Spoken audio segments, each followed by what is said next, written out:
From Cincinnati's Great American Ballpark, the Red Sox and Reds meeting Game 2. The Sox shooting for a 5th consecutive win, each one bringing them closer to a division title. The Sox now up 4 with 9 games to go. Hi, everybody. Dave O'Brien alongside Johnny Gomes and also Jemai Webster joining us very shortly. And Johnny, last night we saw the Red Sox get into the win column on the strength of outstanding pitching out of the bullpen yet again. And how about David Price? Nearly 3 innings out of that bullpen. How about David Price? I mean, wow, what a shiny new toy they got down there. Can you use him for a lefty? Can you use him for 3 innings, 1 inning, set up, so much stuff. But at the end of the day, what he looked was healthy and comfortable. Elevated heater there, can't hit it. Strikeout looking, cutter, back leg, and then boom for another one, swing and miss. David Price looked comfortable, and boy, did he have a big smile after that knock. Yeah, he did. That base hit, his first in quite some time, so don't look beyond that. But so far, since coming back from the disabled list, he's gone 4 2/3. He is not allowed to run. He's walked only 1 guy. They're not getting a whiff of him, batting 176. And the other thing about Price, he's throwing 95, 96 miles an hour. As you said, he is free and easy. Didn't even have to go to the breaking ball last night. So today it'll be Eduardo Rodriguez pitching in the heat in Cincinnati. He had 8 strikeouts the last time out, although took the loss at Tampa Bay. Trying to get back into the win column himself here this afternoon against the Cincinnati Reds in interleague play, game number 2.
By Toyota's website for deals, buyatoyota.com. Dunkin' Donuts, America runs on Dunkin'. Lexus and the Lexus Strikes Out Hunger program. Plain Ridge Park Casino, don't miss the Choose Your Ride giveaway Saturdays in September. The all-new Amstel X Light, grab the 90 cal 2-carb, great tasting light beer. And by Southwest, yes to low fares with nothing to hide, that's transparency. Back in Cincinnati, Red Sox trying to make it 5 consecutive wins. We toss it down to Jemai Webster for more on Eduardo Rodriguez and his key start today. Well, Dave, Eduardo Rodriguez has had a pretty good month of September. He's 1-1 in 3 outings with a 2.55 ERA with a pair of quality starts mixed in there. He's had some success because he's not running back to the same sequences. John Farrell says when he mixes his pitches is when things go good. I talked with pitching coach Carl Willis, who says Erod today against the Reds should stick with the game plan. Eddie, in a lot of respects, is still a young pitcher, and you know, he goes out, obviously, as all our starters do. They go out with a plan. I think sometimes in Eddie's case, there's a little bit of him really deciding for himself what's working, what's not, how to pitch those games, and I think just getting to a point of trusting the plan and his strengths from the outset, you know, are going to get him deeper in those games. And I do feel like, you know, you go and look back at his last 4 or 5 starts, he's definitely improved upon where he was maybe 6 weeks ago, and trending in the right direction at the right time of year. So, you know, we feel very good about where he is right now. And like I said, he's been with us now for a couple of years, but he's still learning, and sometimes he's still learning about Eddie Rodriguez. I talked to Erod inside the clubhouse. He says the key for him is to throw strikes, not get too deep into counts because these are major league hitters. He doesn't want them to see too early about what he has in his arsenal. Today on the Hill, he'll be going for his 6th win of the season. We're here in Cincinnati, and it's a hot one. Baseball on NESN coming at you right after this with Dave O'Brien and Johnny Gomes on the call.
It's brought to you by Toyota's website for deals, buyatoyota.com.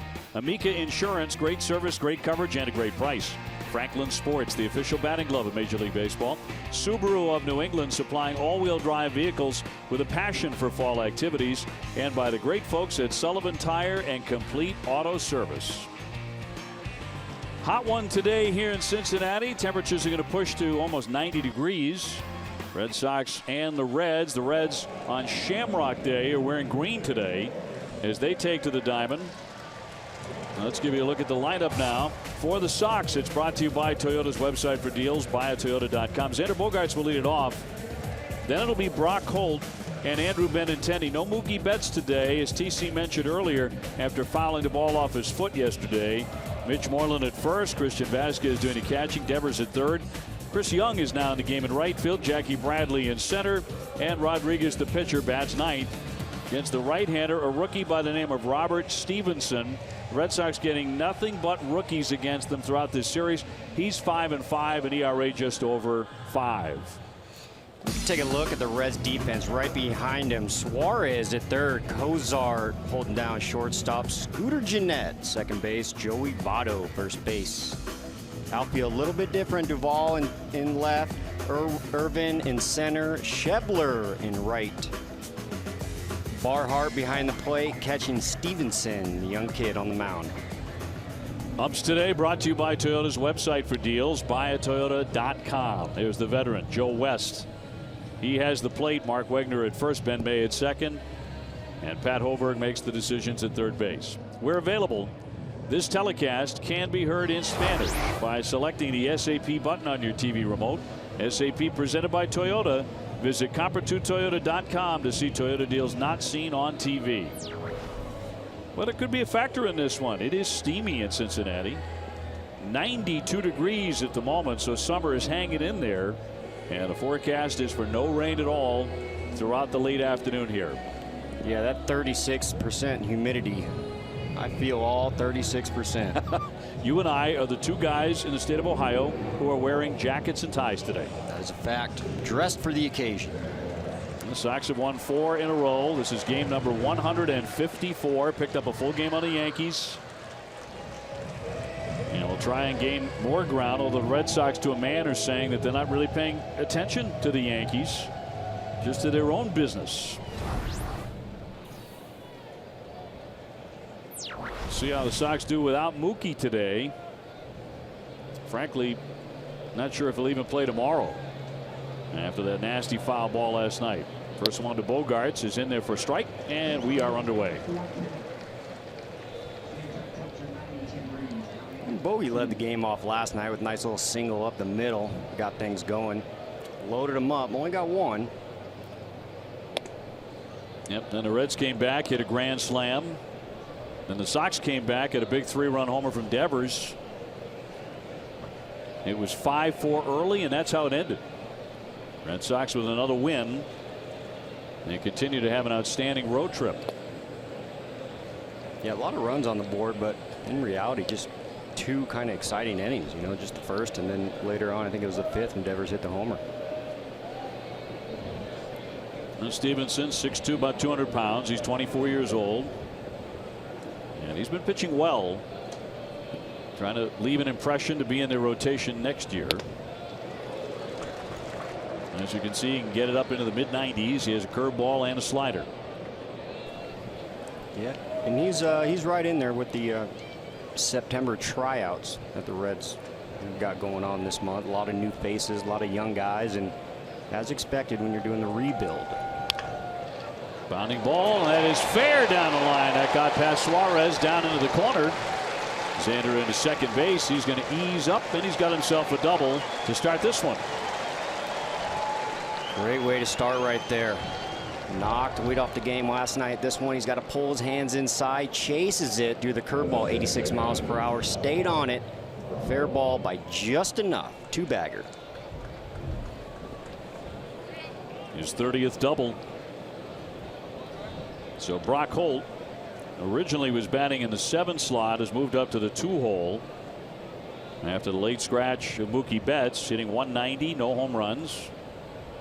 He's going with the shades. He's been wearing those. Those are not prescription, but he's been wearing those in recent days.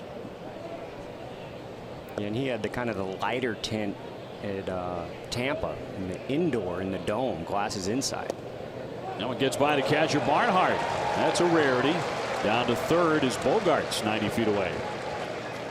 This guy's a very good defensive catcher.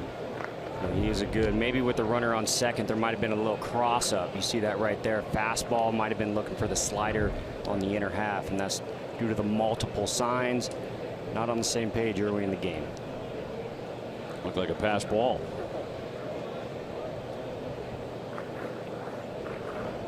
Red Sox trying to strike right away here. It will be a pass ball.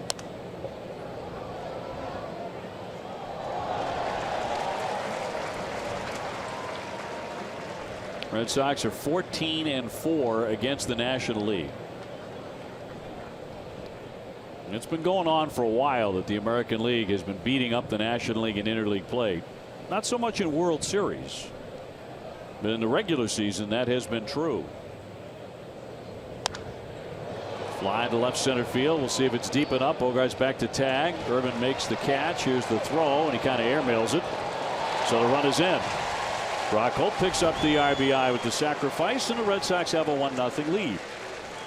Good job all around right there. Double lead off the game. Ball and dirt gets you to third, and then just a routine sac fly. Bogey going back, asking third base, you want me to go? You want me to go? Yes, sir.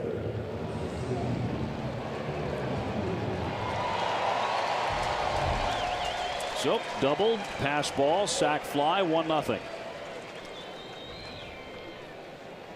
Now the hometown hero Andrew Benintendi, 276, 19 homers. He's driven in 87 runs. Coming back to his hometown last night, he went 0 for 3 with a walk. He also slammed one of the warning track, which was caught. Yeah, you'll probably be a little lighter today. I mean, I could imagine putting together 1,000+ pass list, making sure everyone gets to the game, this and that. Taking care of the family, taking care of the boys game 1, and then after that, you're on your own. I got to get back to work. 1 ball and 1 strike. Moreland on deck. We'll keep an eye on the Yankees and Toronto, of course. They are underway, starting at the same time. They have no score in the first inning.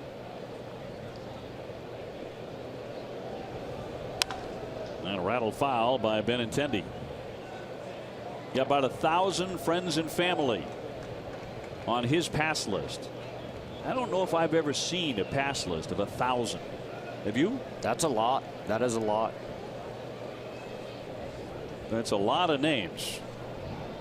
Many pages on the pass list. Yeah, it's quite a few buses. That's for sure. From Madera. And just inside. Good for him. Had the opportunity to go home, check in with his middle school, see the little Benettenis in the future, and pretty cool to go back to the kids, just let them know it is possible. Good for him. Yeah, he's the embodiment of that dream. As that one ties him up, down he goes on strikes. Andrew said that he used to come to games right here and dream about being a big leaguer. These cold hard facts brought to you by Clean Crisp Coors Light. Red Sox magic number to clinch the division is now 6. And since the division was formed in 1969, the Red Sox have never won the American League East in consecutive years. Trying to do that now. Back-to-back seasons. Tough division too. I mean, you can ask a lot of people about the AL East, and obviously the payrolls are there throughout. Tampa's always doing their thing, bringing up the young pitchers. Baltimore's always in the mix. We talked about it before. When the season starts, who's going to win it, you don't know, but you are very surprised who finishes last every year in the AL East. Toronto got off to that awful start and never really did dig their way out of it completely. Cut and a miss by Moreland. He's trying to get started again. He is 0 for his last 17. He's been a streaky guy all season. Vasquez on deck. Red Sox ahead 1-0. Yeah, Mitch did not have the start that Toronto had. He came out guns a-blazing with all those doubles. Into the shift, and Jeanette will get him. Side retired. Bogarts leads off with a double. He scores. Red Sox ahead 1-0 in Cincinnati.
On top 1-0. The Reds coming up now. Here's their lineup. It's brought to you by New England Chevy dealers. Phillip Ervin to lead it off. Cozart at short. Joey Votto the first baseman. Suarez at third. Jeanette is the second baseman. Scott Schebler in right field. Duvall in left. Barnhart doing the catching. And Stevenson is the pitcher batting ninth against the Red Sox starter.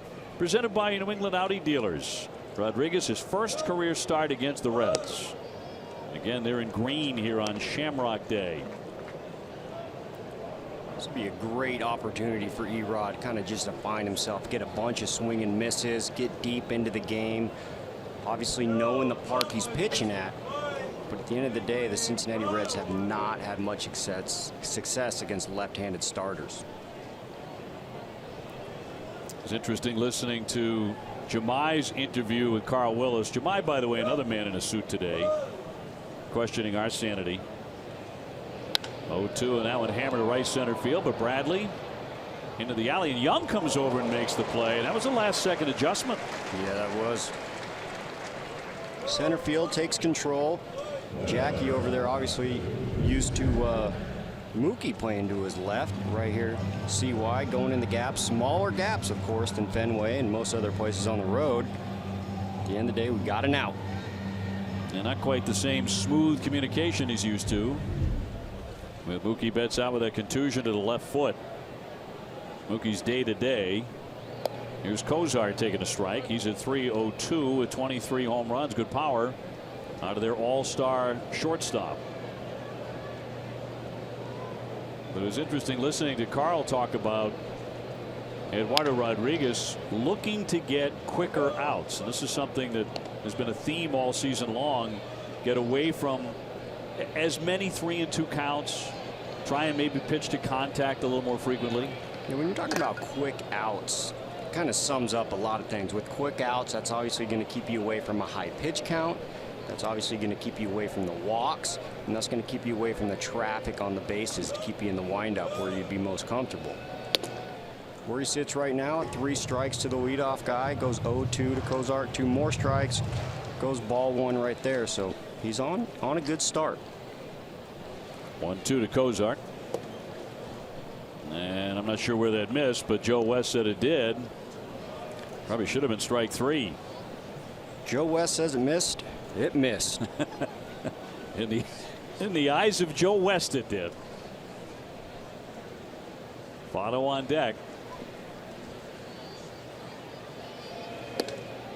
Right past him at 95 to strike him out, and there are 2 gone.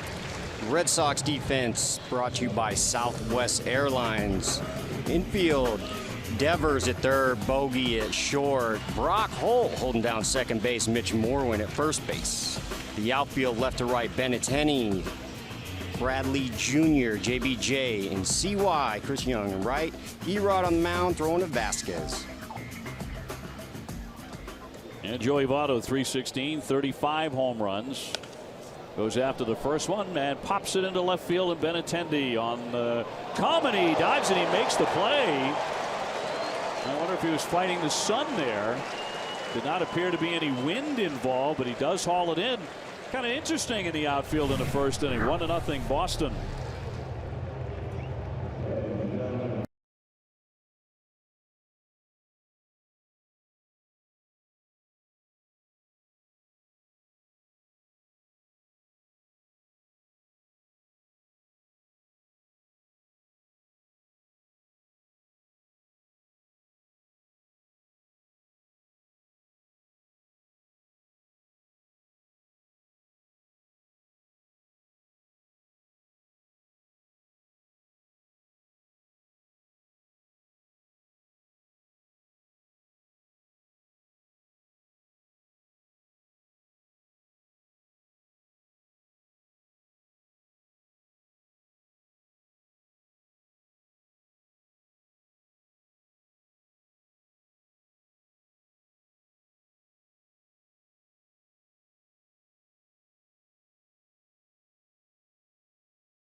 Top two, Red Sox ahead here in Cincinnati 1-0, and it'll be Vasquez, Devers, and Chris Young against the right-hander Robert Stevenson. We just saw Benintendi have to make a last-second adjustment and make a diving catch down the left field line. Certainly appeared to be battling that sun, which is going to be vicious here in the late afternoon. You had to play there. Yeah, that's a fact. I played out there 3 years. We actually called left field, those seats over there, Area 31, because I wore 31. But coming here, I remember the first couple games asking if this was a joke. I mean, the sun in left field, it was the worst sun field I've ever played at in my career at any level. No kidding. Yeah. Well, we've heard for years right fielders at Fenway talk about how difficult that is, late in the afternoon when the sun is shining at Fenway Park in the right fielder's face. Yeah, you can see the glasses that Brock Holt's wearing kind of for the infield. You see a lot of shadows going on in the infield, but left field, to the first baseman Votto, he'll take it to the out. You almost need a welding mask out there. It's so bright. Time for our player to bank on, presented by Capital One Banking Reimagined. Yeah, and that was the late show right there, but he was kind of drifting, and when you're drifting like that with a ball in the sun, it's in the sun, almost eclipse-like, if you will, and you're kind of waiting for it to come out. And as it came out, he realized he had to do a couple more steps and a dive. Rafael Devers coming off a really big night last night with a 3-run homer and a single. Now, originally it was ruled a double. The official scorer changed his mind after the game. That one is torched into the alley, headed for the wall. That is off the wall. He wants second base. Schebler's throw. He slides in with a double. I think he likes this park. I think he does. He's off to a roll right there. Last night went double oppo for a double to start the game. Tonight he's going to pull it on pitch one. He's ready to hit. Knee kick, hands back, boom, drives it right there. And he stayed on the bag this time. Yesterday, that cost him a double when he came off and they tagged him. That's why they changed it to a base hit. Yeah, that was unfortunate right there. Would have been nice to have him have a double on his day, but 2-hit day, and you see him right there hugging that base. I'm not coming off today. So it'll bring up Chris Young with one down, a man at second.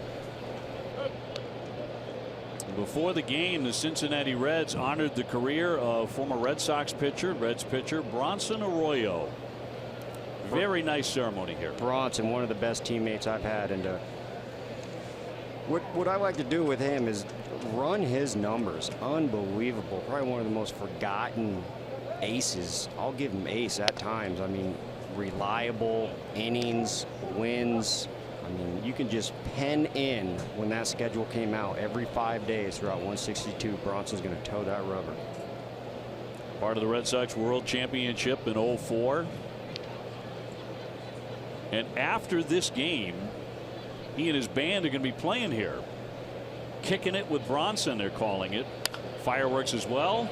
Little blooper, and caught out of the air by Suarez. Back into second, not in time. Could not double up Devers, and they're 2 away. Pretty cool, Bronson, right there. I mean, you talk about a farewell tour, getting some gifts on the field like he did, this and that. My man's having a concert after the game where he is singing. Boy, can he sing. Yep.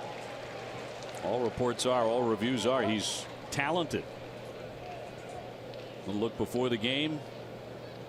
Dustin Pedroia came out, presented him with a gift. There's the big one, though, the beautiful guitar and the guitar case, and there's the number 61 from Fenway from the Monster as the Red Sox gift.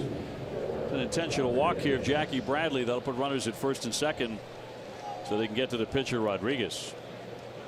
Yeah, I'm sure Bronson's going to have good use of that 61. I can't really think of a scenario where you're going to throw 61 up on the Green Monster unless he's not starting. Right. 2 down, 2 on. Red Sox up 1-0. Well, a left-hander got into the hit column last night. David Price did. His base hit into left field brought a huge smile. That same base hit right here also equal an RBI for the guy.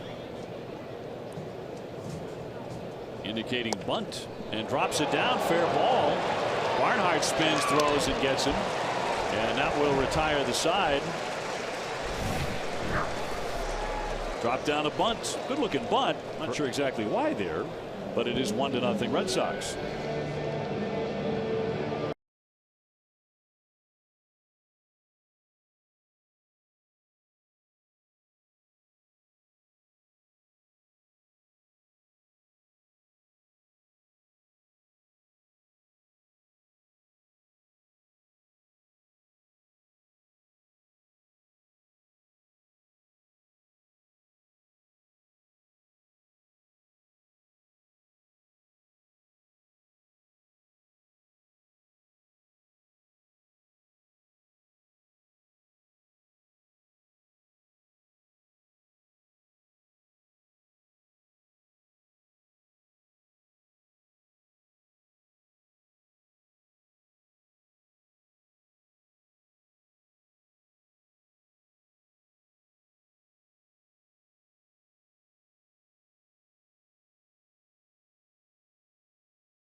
Home games of the season, you can bring the whole family to Fenway with a family 4-pack.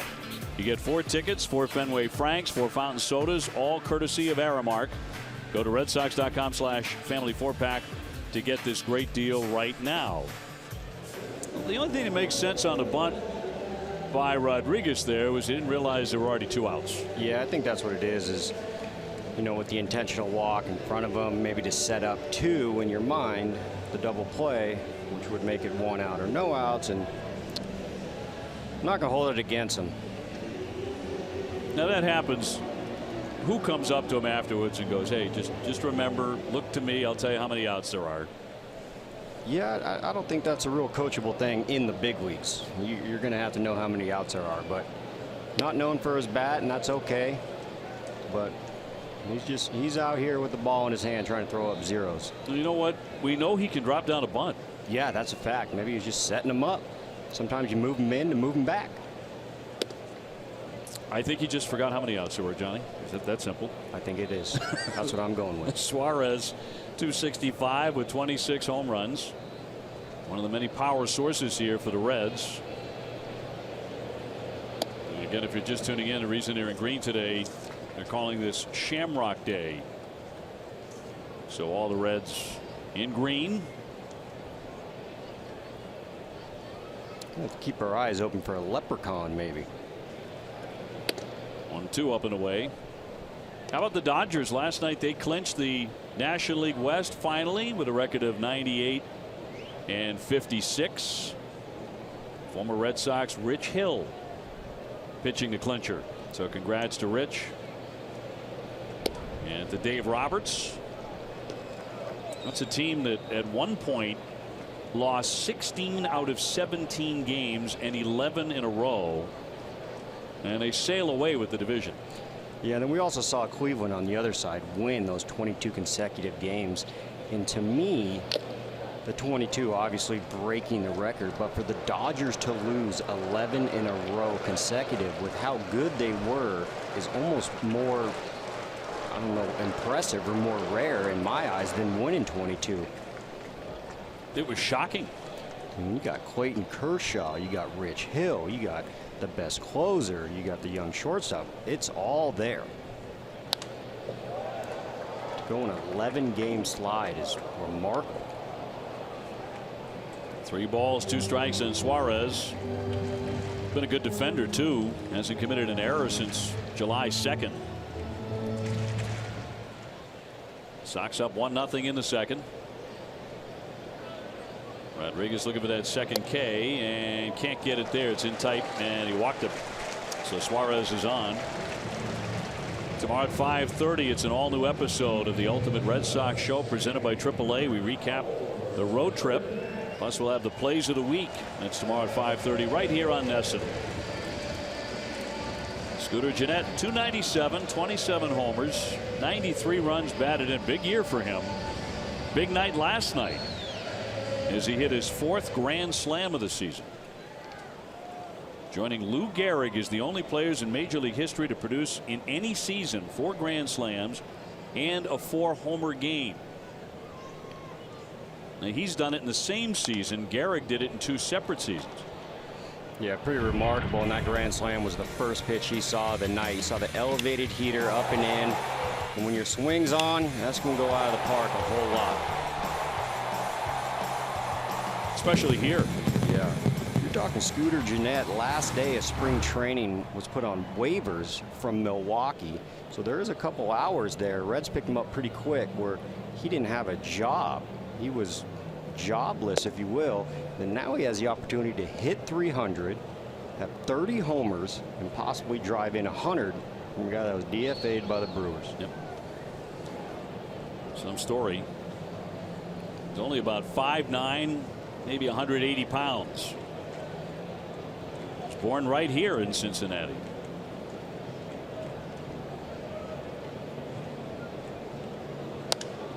He pokes that one foul. We saw Bronson Arroyo receive some gifts from the Reds as a little farewell tour. The Cincinnati Reds did for Scooter Gennett to celebrate his 4-homer game as they gave him a scooter. What a great opportunity to pass your time in the offseason. Nice scooter, bud. Those are fun. Wear your helmet. Yep. Safety first. Suarez on at first base. Nobody out. And a lefty with a 1-2.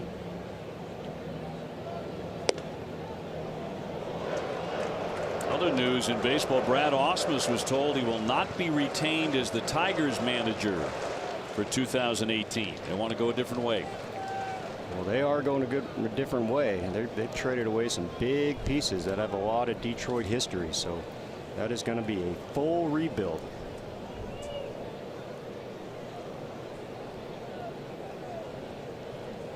And the 2-2 will not be made, and Vasquez comes on out.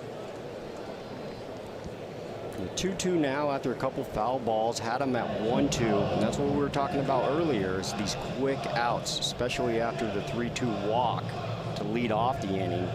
When you start doing this, the pitch count goes up, you're getting the free passes, something he has to stay away from. Red Sox season ticket plans are on sale for 2018, providing the best seat locations, prices, and benefits that Fenway has to offer. For more information, visit redsox.com/season tickets or call 877-RED SOX 9.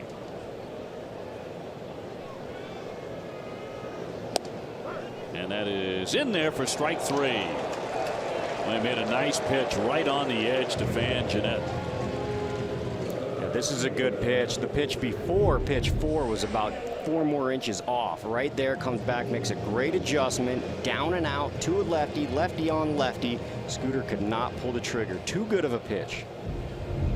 It's one of the things that baseball scouts rave about when they talk about Erod and projecting what he might do one day. A pitch like that from a left-hander, 94 on the black. Yeah, every once in a while you're going to get the broken bat blooper over the third base, over shortstop's head. Not ideal, but that pitch cannot be handled by a lefty for power. You can go to that pitch at any count in any situation and be safe. You might flick that foul, you might get your bat on it, but you can't do anything with it. Yeah, you're not going to get hurt. They're not going to change the score. Here's Schebler, the right fielder. He's hit 29 home runs. Let's have 5 guys who have hit at least 25. Pops that one foul, and it's 0-2. And how about this crazy story about this guy who walked into the Yankee clubhouse, not a member of the press, was not a member of either organization. He just walked in and started looking for stuff.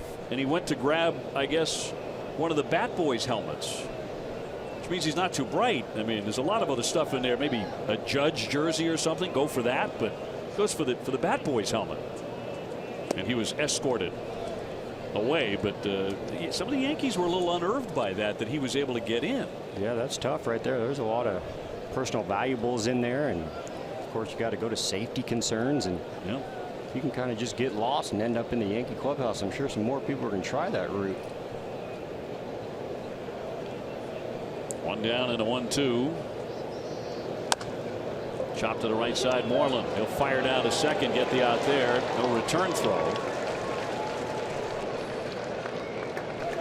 So 2 down. That was actually Devers covering first base on that play. Yeah, there's a lot of action. So that's the big shift. Devers at third base is going to go over kind of the rover, if you were. You're going to have 2 second basemen, Brockholt and Devers. And this is always a unique situation when 2 has to be turned. Watch Devers run all the way over to first base to cover that. Extremely foreign. And that's the thing that you have to learn on the fly in the big leagues. You do not do that in the minor leagues. So that's Brian Butterfield working with his boys day in and day out, and that is a big audible right there that you also got to have on your plate, things you got to cover. Adam Duvall, the left fielder now, 244, but with 31 homers. Third baseman Devers at first.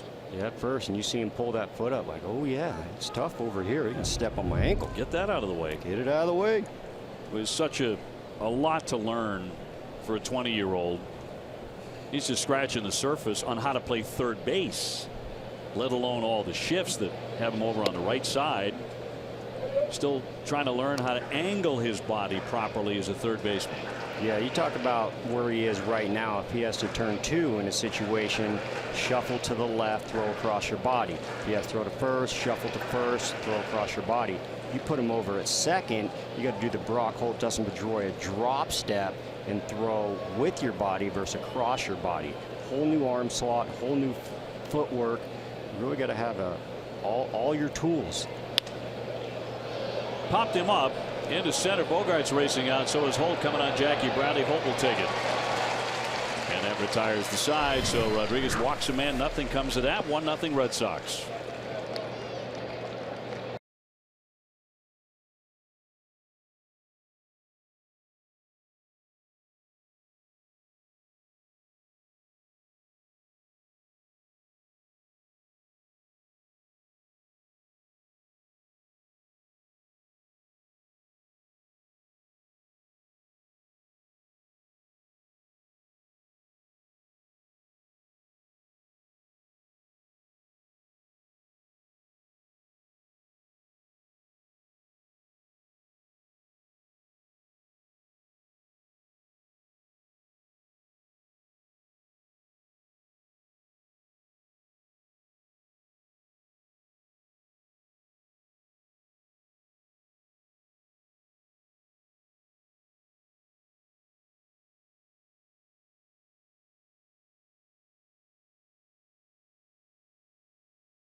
An early look at your favorite Bruins players in action, as well as newcomers and prospects. Monday, the Bruins taking on the Blackhawks at TD Garden. Monday night at 7 on NESN. Great to have hockey back, as the Red Sox are churning for a division crown. 4-game lead over the Yankees and a 1-0 lead here today as we go to the third in Cincinnati. Deep short, scooped up by Cozart, really good on the defensive side. Sets down Bogaerts, who is now 1 for 2. 1 for 2, second time around. He scolded that ball right there. Nice line drive. Second look, always a better opportunity when you're going up against a guy you haven't faced before. Brock Holt has an RBI on a sacrifice fly and plated Xander Bogaerts in the first inning. Bronson Arroyo will be joining us tomorrow in the 4th inning. So we look forward to that visit with the former Red Sox hurler and Cincinnati Reds pitcher. Last year with the Red Sox was 2005, and then just kept on pitching and pitching and pitching. I think that trade, if I remember correctly, was Willie Mo Pena. Straight up.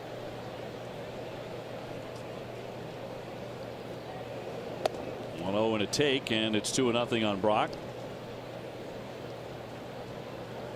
He had a good series against Baltimore. Went 3 for 6 with a double, a couple of RBIs as the Red Sox swept.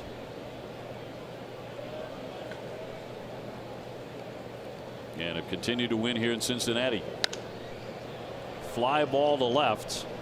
Duvall fighting that sun, but he's there in good shape. 2 up, 2 down. Watch the drive to the pennant with MLB.TV every night and every device. You can watch every out-of-market regular season game live. Blackout and other restrictions do apply. Visit MLB.TV for details. We can take a look right here at these shadows. Obviously, where the pitching dirt and mound is, direct sun, so you can get a real bright ball coming out of his hands, and then it's going to disappear once it gets into those darker shadows. Real tough time to hit.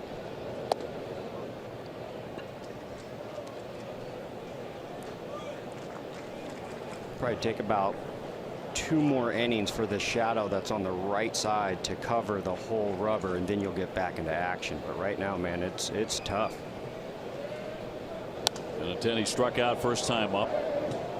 Sits safely in 10 of his last 12. 13 RBIs in his last 13 games. It'd be nice to have him get that even 20 right here at home. Get him on board. Get him 20. 20-20 at home.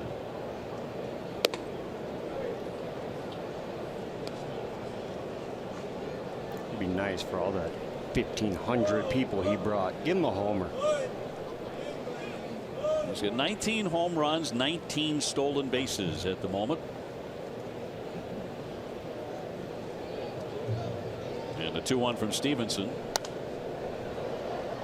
Red Sox seeing this kid for the first time. Control has been a bit of an issue for Stevenson. He came in 73 2/3 innings. He had walked 49 men. And you see Benny kind of fouling the ball off to the opposite field over the third base dugout. Foul, and that's just being a tick off, and that is just the shadows. There's another one. Flying right at Duvall, shy of the track. And that'll do it. Red Sox 1-2-3 in the third, up 1-0.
to Nesson Clubhouse tomorrow. Brock Holt teaching us how to take a lead.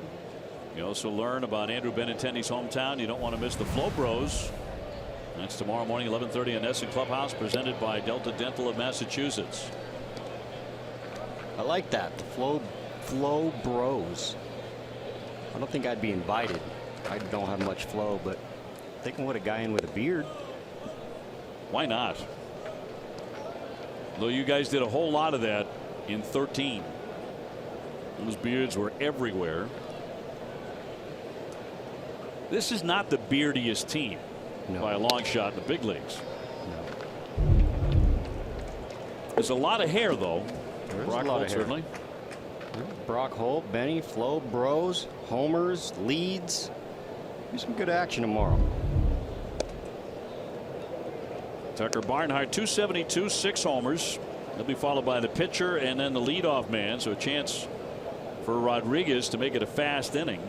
He did in the first inning. He got a 1-2-3.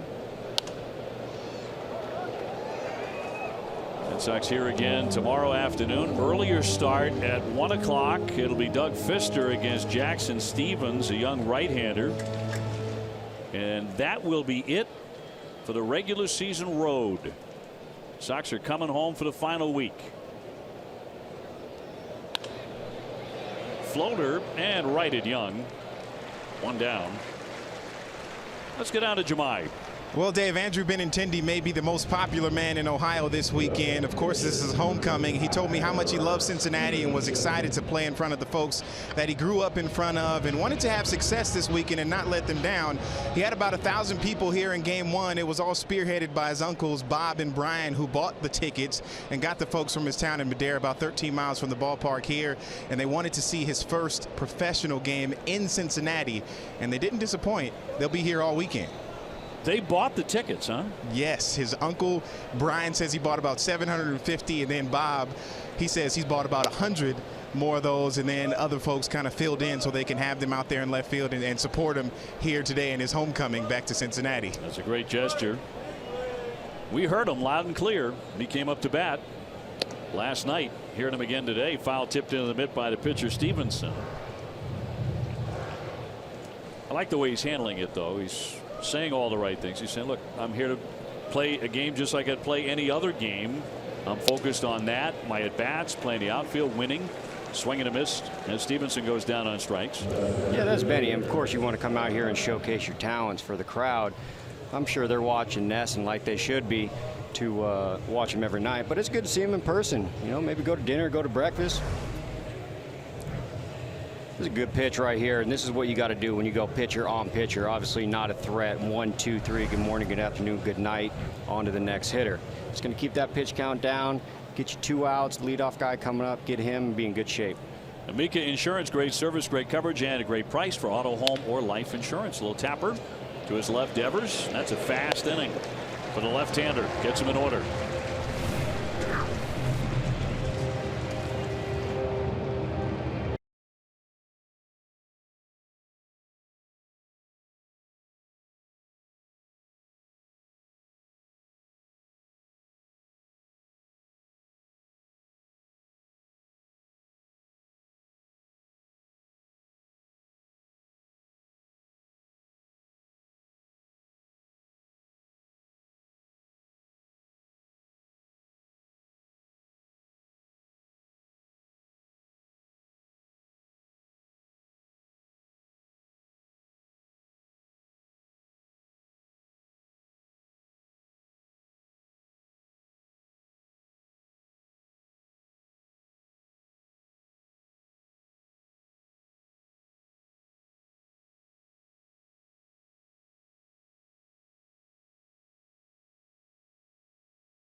New dining playbook. Billy and Jenny check out the brand new Thrill Tower at Foxwoods. It's an all-new dining playbook tomorrow night at 9, driven by your New England Chevy dealers. Fourth inning, 1-0 Red Sox. Johnny Gomes, Dave O'Brien, and Jemai Webster with you. Big cut and a miss by Moreland, who's hit 19 home runs, 0 for 1 today with a ground ball to second. Maybe Mitch wants to jump on board with that even 20 as well here in Cincinnati. Right now, he would take a base hit to left field. I think he's 0 for his last 18. Did drive in a run last night with a sacrifice fly. You're talking about those shadows. Yeah, and there it is again. You see it just kind of creeping over the mound, almost there. About another half inning, they'll kind of be out of the woods.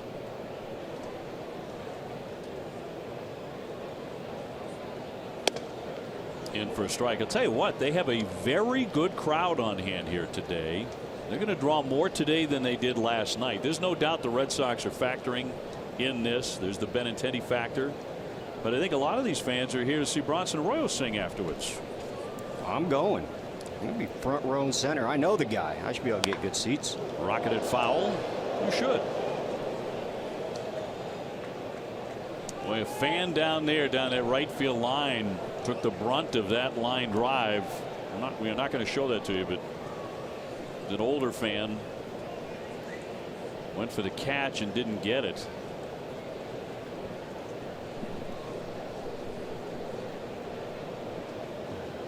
Here's the 1-2 and fouled back to the screen. And we're talking about the shadows too. You saw a lot of those balls, especially with Benny being up foul balls off to the opposite field side. To see Mitch pull that ball down the line, like I was talking about, they're almost out of the woods with these shadows. Start to see shadows a little less, which is good. You can see the ball more out front versus it getting deep on you with the opposite field foul balls. Popped him up sky high around second base. Way up into that sun. One man gone. Vasquez coming up, and before the game, Johnny, you gave Christian Vasquez a very nice gift. Sort of celebrates his first walk-off home run. Huh? Yeah, pretty cool. With the bat company, we use the same bats. It's Victus bats, and the Game 4 bat that I used is now in the Hall of Fame. They took it, so as a thank you to Victus, we're going to start this whole thing. It's Gomes walk-off goons. If you hit your first walk-off, there it is right there. The dog tags made out of wood and everything, and you hit your first walk-off with a Victus bat, we'll give you a little gift. It's a little thanks for using the bat, and of course, you know, something you can put up on the trophy wall. Awfully nice. What was his reaction? He was pretty stoked. You know, it's not a bat that you could use it in the game, but obviously with the stuff we wrote on it and whatnot. But you know, it's got his native flag on the Victus logo, and first walk off, and I think he was 3 for 4. Had a great day. So to document all that, and he can take it home, and he's the first guy in the Gomes Goons squad. He's number 1. He's number 1. First entry. Yep. It's a sharp looking bat. You know what I mean? Christian 0 for 1. Ground ball to first. To right field. It's going to drop down for a base hit. He's been wearing out right field for weeks now, and he's 1 for 2 in this one. Ace Ticket is Boston's trusted source for Red Sox tickets. From bleachers to boxes, Ace has the lowest prices to all games at Fenway with a 200% guarantee. Treat yourself for someone special with tickets to a game. Visit aceticket.com now or call 1-800-MY-SEATS. So Vasquez has hit safely now in 9 of his last 11. And he's hitting about 360 over that span. He has taken over as the number 1 catcher. There's no platoon situation. He's going to catch most games the rest of the way. Well, I tell you what, and Sandy did a great job when he came onto the scene last year. Vasquez was still dealing with that elbow, got it all tightened up. Now he's got his swing tightened up. He's putting it all together. And he's a goon. And proud of it. Devers ripped a double off the wall. First time up, he tears into this one right at Schebler for the catch. Yeah, you're starting to see some more contact. You saw Mitchie pull that ball. Granted, it was foul. Vasquez getting a knock. Hard contact right there. those couple innings, I'm telling you, those shadows are tough to do. It's going to shut down all offenses. Rafael Devers has his swing back. You're seeing that the last few games. He had a very good series with the bat in the Baltimore series. Now set up Chris Young now 0 for 1 with a pop-up. Red Sox ahead 1-0 in the fourth. Young not in the original starting lineup. Mookie Betts was, but Mookie fouled the ball off his left foot in last night's win, and he's sitting this one out. And Jeanette into right field to make the play and retire the side. One man left, still 1-0 Sox.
Live right after the game. TC and Jim will break it all down. You'll hear from Eduardo Rodriguez and John Farrell. Whatever, whenever, wherever. Who but WB Mason? Red Sox 1, Cincinnati 0. Bottom of the fourth coming up. Tough part of the order here for Rodriguez. It'll be Cozart and then Joey Votto and Suarez, the third baseman. 23 homers, 35 and 26 home runs.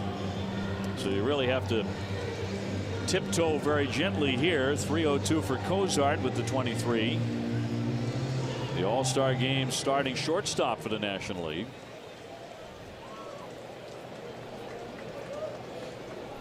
He struck out in first inning. Got the first 9 guys out, 9 through 3 innings. That's obviously awesome right there, but he had the shadows, a little help from the shadows. Gonna have to be careful here and not groove too many pitches over the center of the plate.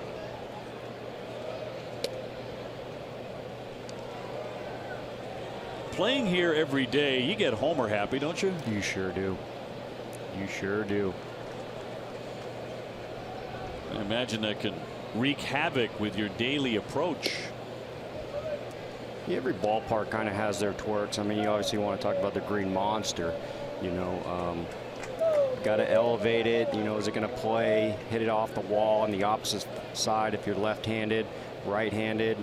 It's just right there for you. You want to hit it over every single time. And over here, you can go line-to-line power at any given day. So what do you want to do? You want to get under the ball and lift the ball. That obviously can create a problem for you. But I always thought you're only here 81 times, so you got to keep your swing consistent. 3-1 right past him at 94. 3-2. 3-0 to Barnhart too, and battled all the way back for the out. Starting off Cozart 3-0, battling his way back right here. Votto on deck, and a payoff pitch, and he got him. He came all the way back to strike him out. He gets Cozart for the second time. Yeah, that's the result he's looking for right there. Obviously a punch out, but at the end of the day, you can get a punch out in 3 pitches or 4 pitches. Having to go all the way to 6 right there due to the full count. And that's what we were talking about earlier, is quick outs, quick outs. So he struck out 4. That sends up Votto 0 for 1 with a fly to left. Swung at the first pitch in the first inning. Hit a twisting pop-up down the left field line. That eventually was caught by Benintendi, but He was fighting the sun all the way. He had to make a diving play on it. There's a unique setup right there by Joey Votto, and arguably the best baseball player in the last 10 years. All-star for the 5th time. Go back to August 1, and since then his on-base percentage is .502. And isn't that a goal of his, to have a season on-base percentage of .500? It is such a far stretch, and I don't think many people could even argue that a player could do that. But if there was one guy that could legitimately set that goal of having a .500 on base through 162, it's this man right here. On pace to lead the National League in walks for the 5th time. He's going to walk about 140 times. In 2010, he was given it a run all the way down to the last week. He was going to triple crown the league. That's the highest batting average, the most homers, and the most RBIs. He was going up against Cargo over there in Colorado, who had a couple more, I think, home runs. 2-2. Luke foul. You pointed this out last night. He's one of the few sluggers who chokes up, and throughout the at bat, depending on the count, he'll be choking up quite a bit. Yeah, he'll go all the way up, and you see that swing right there. I mean, to someone who doesn't know Joey Votto, you'd think this guy's never played baseball in his life, but my gosh, this guy can hit. And look at that. He's missing about 3.5, 4 inches of bat right there. And that sweet spot is about 10 inches above his hands, which is extremely unique. Little pop down the left field line. That's going to drop in for a base hit. Probably extra bases. Heading for second. Here's the throw. He's going to slide in, and he is out. Cut down by Benintendi.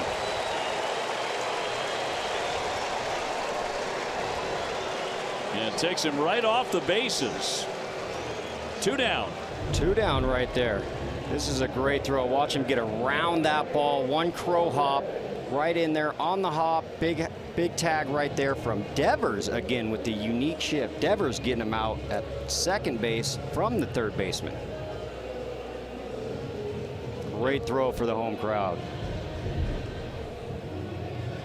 So a base hit, and it goes 7-5 to get the out. You don't see that every day at second base. Beautiful. And they'll send up Suarez, who walked in the second. Talking about Joey Votto, 500 on base. He gets out his first at bat, gets a knock right there. He's sitting at a 500 on base. Red Sox with a 1-0 lead in the 4th. Try to hold up, and a swing and a miss. Went 3-0 to Cozart, worked his way all the way back. Talking about quick outs, getting them done quick, and here he is at an 0-2 count. So great adjustment right there. Eugenio Suarez, the third baseman, with the bases empty, and knocks that one foul. On deck, Scooter Gennett.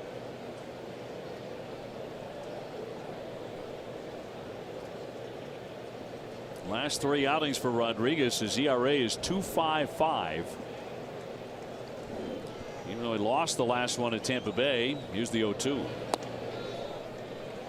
Yeah, this is a good start for Erod right here. Good opportunity to get some momentum. Facing a ball club that is in last place, obviously not there. Granted, they have the power. Facing a ball club that doesn't hit lefties very well, and those are the wins. Those are the games you got to shine.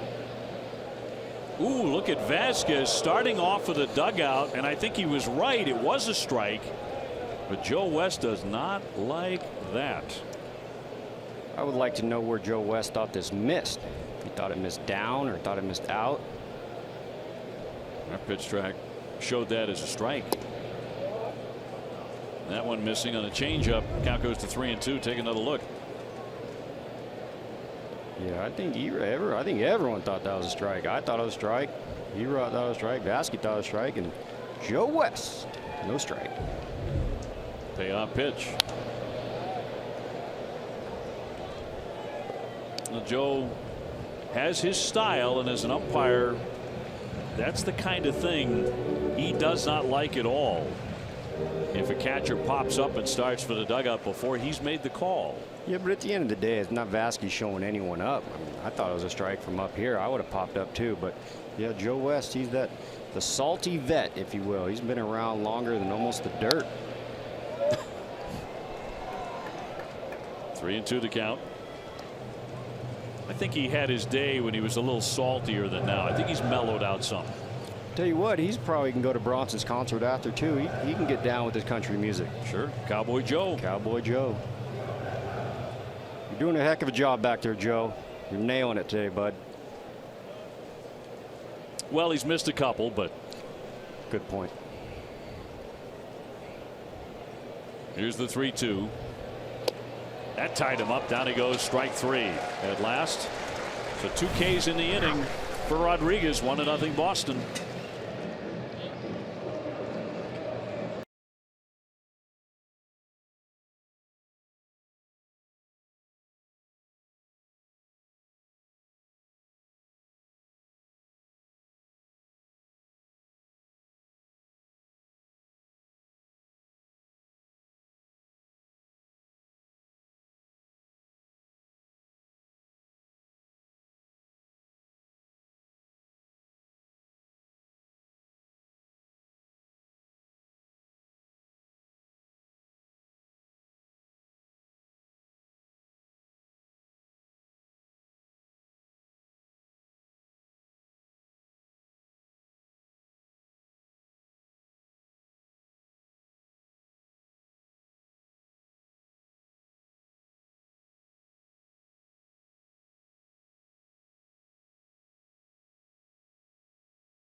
Without leaving the ballpark at the Beth Israel Deaconess Medical Center, the first aid station located behind Section 12 on the lower concourse.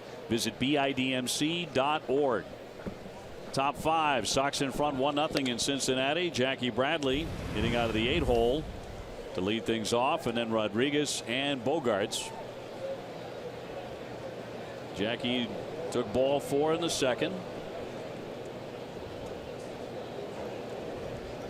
Facing Robert Stevenson, rookie out of California.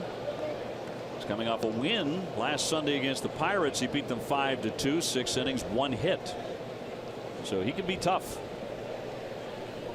He can be tough. Obviously, the foreignness of never facing a team and never facing the pitcher. Had the shadows on his side for about 3 innings. This is the inning where last night Devers went for a 3-run homer. So hopefully they can tack on right here in the middle. 5th inning.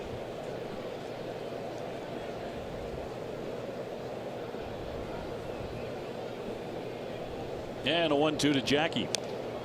Just got a piece of that. You and I were talking about Joey Votto's stated dream one day to have a .500 on-base percentage over an entire season. How unlikely that is this day and age. He's a huge Ted Williams fan. Huge Ted Williams fan. Ted Williams did that 5 times in his career. I bet if you asked Joey, he'd be able to tell you the years that he did it. I bet he could. Check swing, and it's 2-2. And that's all Joey needs, man. He just needs the impossible taken away. And it's no slouch. Joey can hit, he can walk, he can do all those things. So if Ted can do it in his mind, he thinks he can do it. And I'm not going to question Joey Votto. 2-2.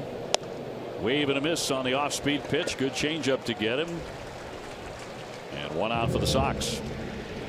Let's get down to Jemai. Well, Dave, in preparation for this interleague matchup, as the pitcher is going to be batting, I asked Eduardo Rodriguez if he did any work this week. He said he took some hacks in the cage, worked on his bunting, as we saw during his first at-bat. But he said his primary job is to go out there and pitch. He was going to leave the hitting to the professional hitters in this Red Sox lineup, and he immediately brought up his numbers in the box this season, including his 6 career strikeouts. He says, the real bats, they'll be doing that work. I'll be working on the stuff I'm trying to do on the mound. All right, probably a good way to go. Show respect, right? Yeah, that's just it. To the hitters. David Price had something for him last night. Rodriguez tried to bunt with 2 down the second inning. It was a good-looking bunt. Got it down. Sure was. Thrown out by the catcher. And the 0-2 popped him up. Cozart out. Shortstop with the catch. 2 up, 2 down. Xander Bogaerts will be next.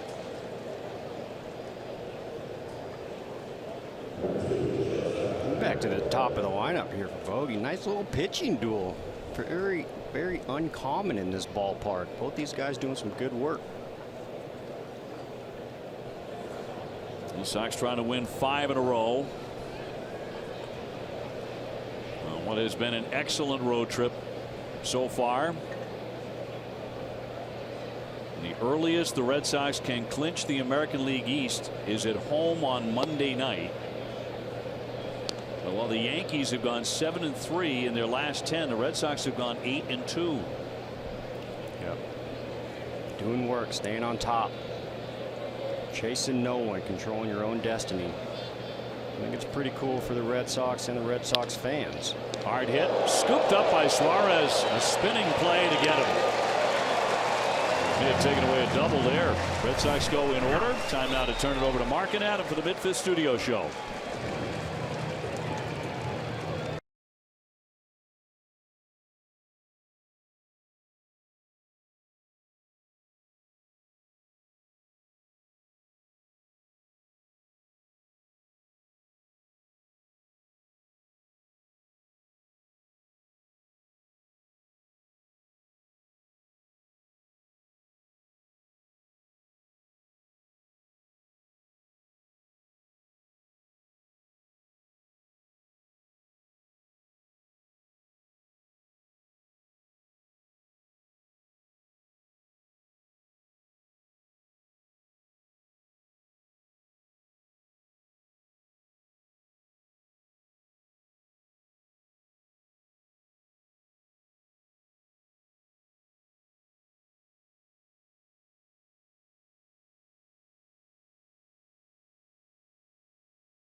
Very much. Pitchers duel here. 1-0. Sox have the lead.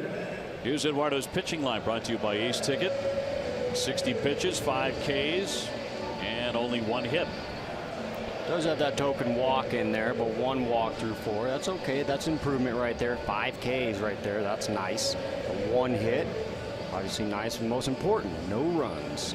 He was at 3 innings where he has faced only 3 men. And it's into the 5th. Here's Scooter Gennett, who struck out looking first time up.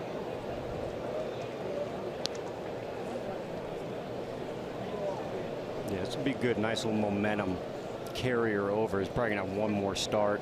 And then into October, we'll see how that goes. Great opportunity to pitch against a team that's not really swinging the bat too well. Real tough time against lefties. Good opportunity to get him just pounding the zone and getting a lot of quick outs and throwing zeros up on the board.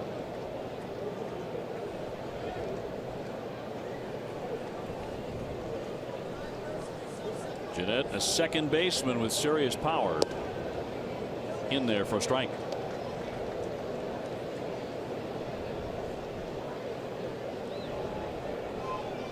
Rodriguez's last start was at Tampa Bay, took the loss, went 5 2/3, 7 hits, 3 runs, and a close one, 3-2 final. Look, that one all the way back into the mid of Vasquez.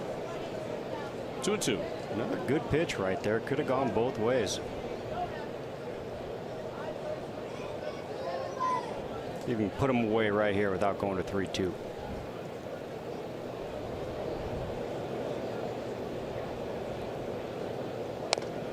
Rolled it foul over the top of the Red Sox dugout. We've gone to the 5th inning in Toronto. No more reports of people just wandering into the Yankee clubhouse, but Toronto has a 1-0 lead. Sonny Gray on the mound for them. Yes. It's kind of turned into their ace. Sure has. Not so much Tanaka. Here comes the 2-2. Bounding ball to the middle and through for a base hit. So Jeanette is on to begin the 5th inning. That's just their second hit. Tonight at 10 on NESN Sports Today, we'll save you all the time with the latest breaking news, including a preview of tomorrow's Pats game against the Texans. NESN Sports Today, presented by People's United Bank. See what know-how can do. And you know who's going to be in his glory about 1 o'clock tomorrow with a giant big screen TV and his Patriots on the screen. Jerry Remy.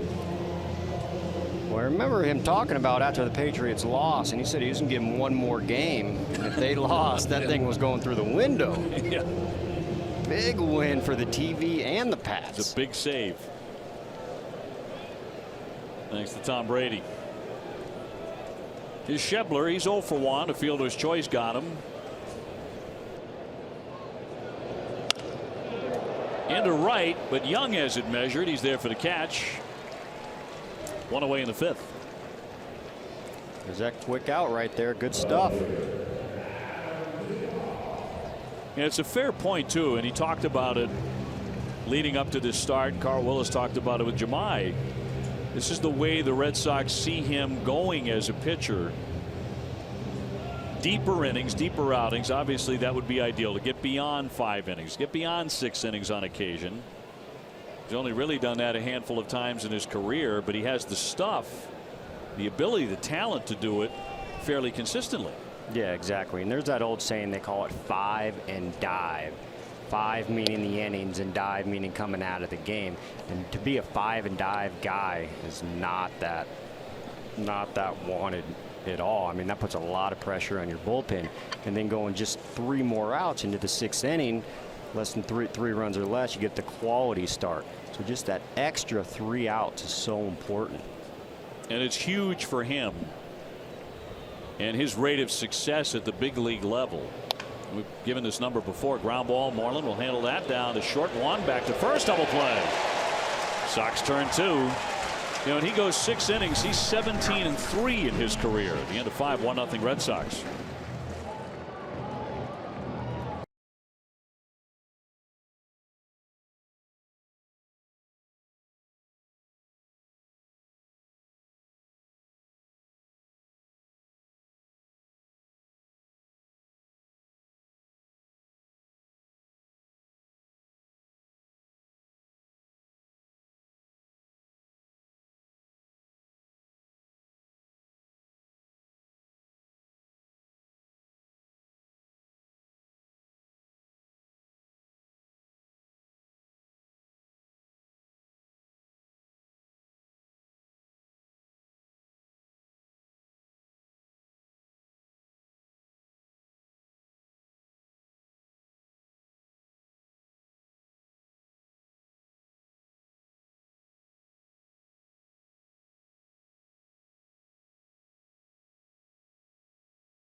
Is brought to you by Lexus, who invites you to see, hear, feel, and experience amazing. He's been tough.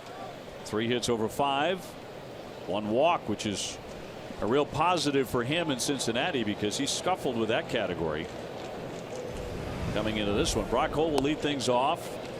He has the RBI for the Sox on the day. He played at Bogarts with a sacrifice in the first inning. He's done a good job out there. I mean, if you can take one thing back, it was probably the first pitch with Bogey on second when he crossed up Tucker to create a pass ball or a wild pitch. Pitcher cannot handle that. That dribbles behind him, and Holt is going to be safe on a play he should have been out on. Yeah, he should have been. Went right through his glove. Right there. Whiff.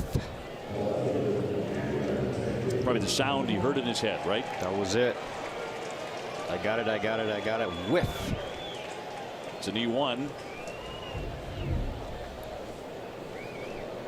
So the Red Sox with a base runner for Benintendi, who has struck out flying to left 0 for 2.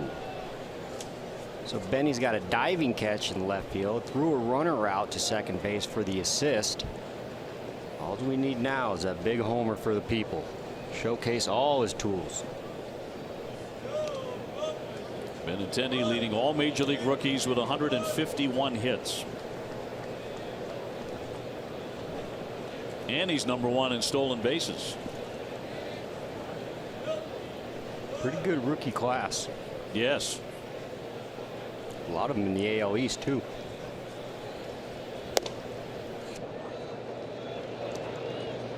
For a while there, it looked like Benintendi had seriously closed the gap for the rookie of the year, but then Judge just started hitting them again.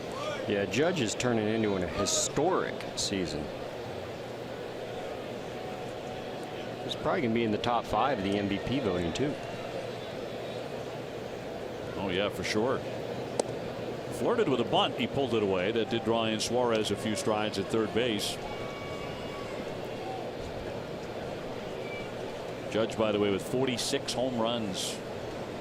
That's a lot of home runs, man. That is a lot of home runs. He took that nasty turn where he wasn't hitting any home runs right after the All-Star break in the home run derby, but he's found it again. Well, count goes to 3-0 on Benintendi. Maybe Stevenson a little rattled by his own error. They say he's a bit of a nervous sort. 24 years old. Yeah, that's not the best characteristic you want to have on your resume if they're talking about that this early, but hopefully he can iron it out. He's got good stuff.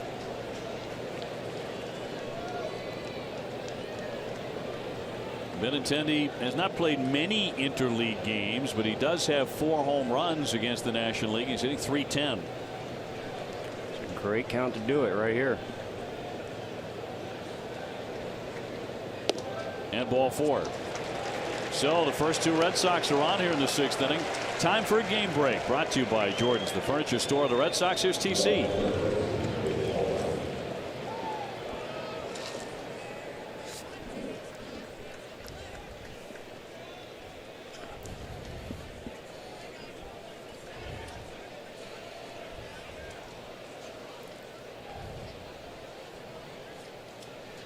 Pretty good race there, Tom. Thank you very much. Dave O'Brien alongside Johnny Gomes and Jemai Webster.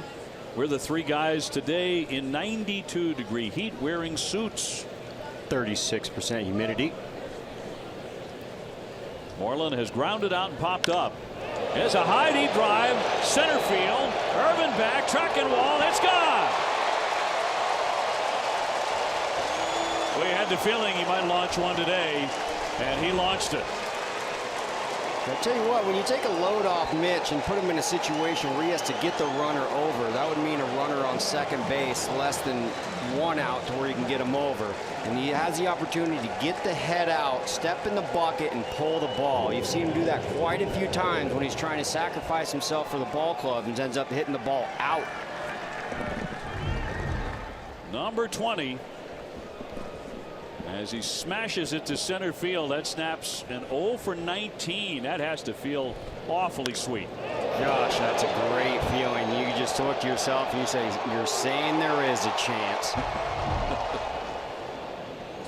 runs, 75 runs batted in.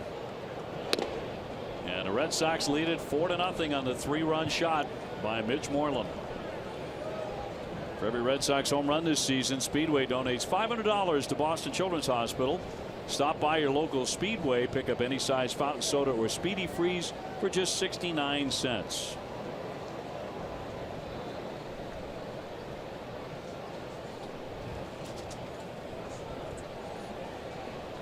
Vasquez 1 for 2 with a base hit. And how quick things happen in this building right here. A little nubber right back to the pitcher that he whiffs on for the air. Goes to the walk. Next time you look up, there's 3 runs on the board and you're down 4-0.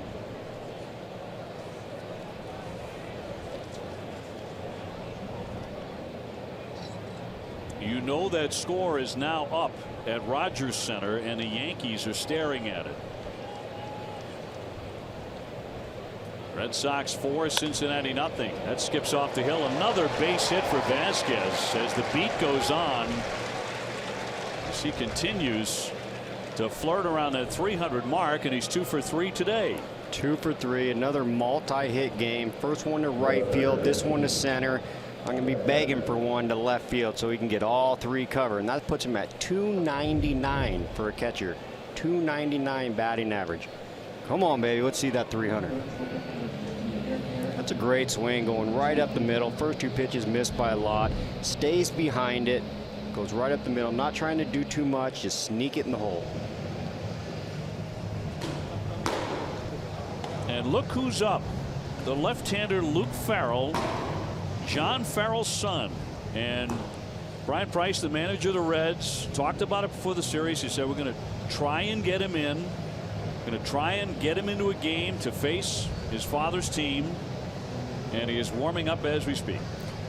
Yeah, I was talking to Price before the game a little bit. We had a great conversation. He's a heck of a guy, heck of a pitching coach. Hopefully they can turn things around for him, and there's a good guy to lead. But I told him, I said, can we please take the try away from getting Luke in? I would love to see it. I think everyone here would love to see it, and I think for the history of the game, it would be pretty cool to watch. That one gets underneath the catcher, Barnhart. And that will advance Vasquez down to second, so he's in a scoring position. I think I said left-hander. He's a right-hander. He was the right-hander warming up on your screen there. And a chance to get him into the game wearing that number 52, of course, his dad's number. John pitched with that in the major leagues.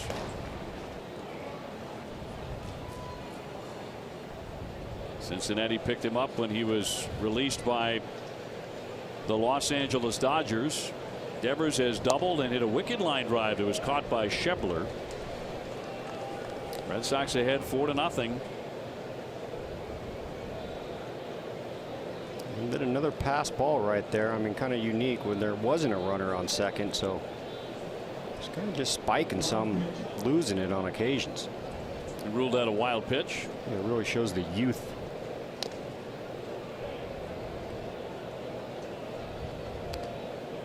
Nobody out, and 3 runs in on a shot by Moreland. His 3-run homer has opened it up a bit. Got him to that even 20. He's probably telling Benintendi, I beat you there. I beat you there. Hurry up.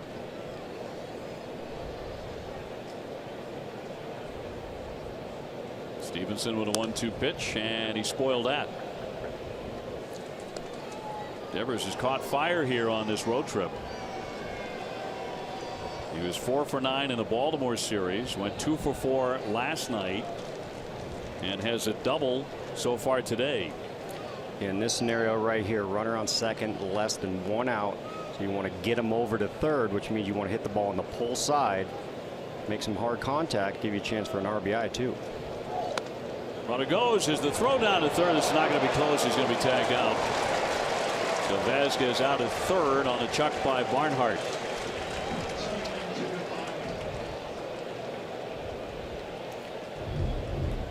I think what he was doing is kind of reading the defense and going on a delayed steal, which means you want to go hop, hop like your secondary and then take off and hope the third baseman is kind of sleeping because he isn't playing close to the bag, but it kind of didn't work out how he was planning it. Well, it did not. Not a close play. And a big swing and a miss by Devers as he's retired on strikes.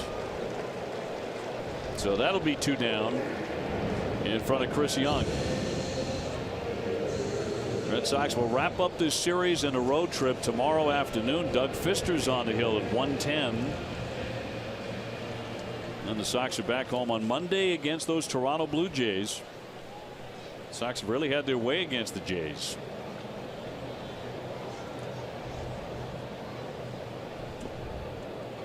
Chris today's popped up twice, 0 for 2. Did not come to the ballpark expecting to be in the lineup today, but about 45 minutes before the first pitch, Mookie Betts was scratched because of that contusion on his left foot, foul ball in last night's game off his foot.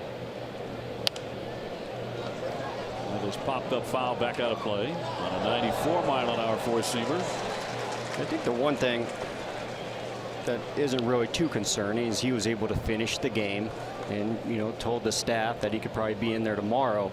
But anytime you see a scratch, that kind of is concerning. Meaning you think you can go and then something happened to where you couldn't go. Understandable if he has the day off because of the foul ball off his foot. But to have a scratch, that can be a little more concerning sometimes. And that's the big toe right there.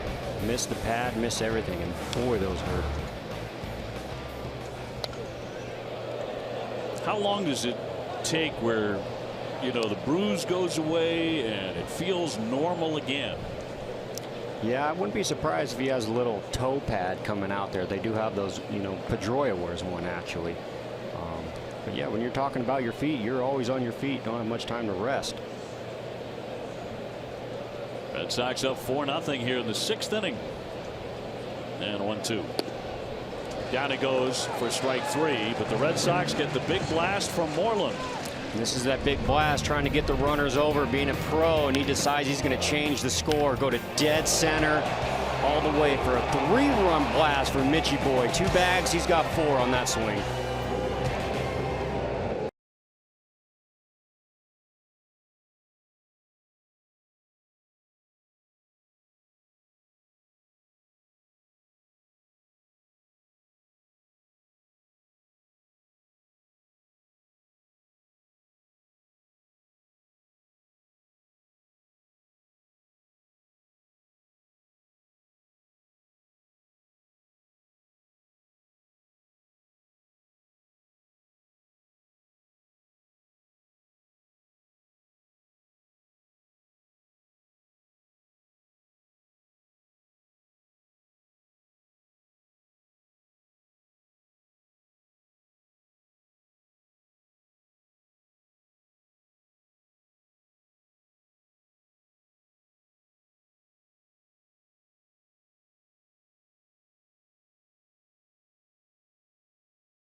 Free beverage when you enroll in Speed Past the Line with on-the-go ordering. DD Perks. Everybody deserves an upgrade. Download the Dunkin' app today. Speeding past the line may not be possible at all locations. As we go to Jemai. Well, Dave, following up on you and Johnny's conversation about Mookie having the left foot contusion, he was walking pretty pronounced yesterday with a limp as he left the ballpark last night, came in this afternoon, and he was walking just more gingerly. Looked a little bit better, but then he tested it earlier with the trainers, and that when it was decided that he would be a late scratch. John Farrell saying that if necessary, he would be used today in a pinch hit situation. Well, that's very good news when you think about it from that perspective, Johnny. Good enough that he could be used in an emergency pinch hit. So, I mean, that gives you hope that he might be ready to go tomorrow. We shall see. I saw him today, too, walking with some of the training staff and a couple of the coaches. And I think gingerly is the right way to put it. That's exactly how Jemai described it. Yeah, and it is nice to have that little cushion. Granted, it's not too much, 4 games, but to have the cushion to where you have the opportunity to lick some of your wounds and ice some of your injuries to get ready for that October baseball coming up. Well, the win today for the Sox would be 90 victories. Long way to go yet, but they are 89-64. Coming into game number 154. It is getting there. Barnhart leading off here in the 6th inning. Nice cushion for Erod. Tucker Barnhart coming to the yard yesterday, celebrating a 4-year extension, well earned for the young guy behind the plate. Today comes to the yard for Tucker Barnhart bobblehead day. He's had a good week.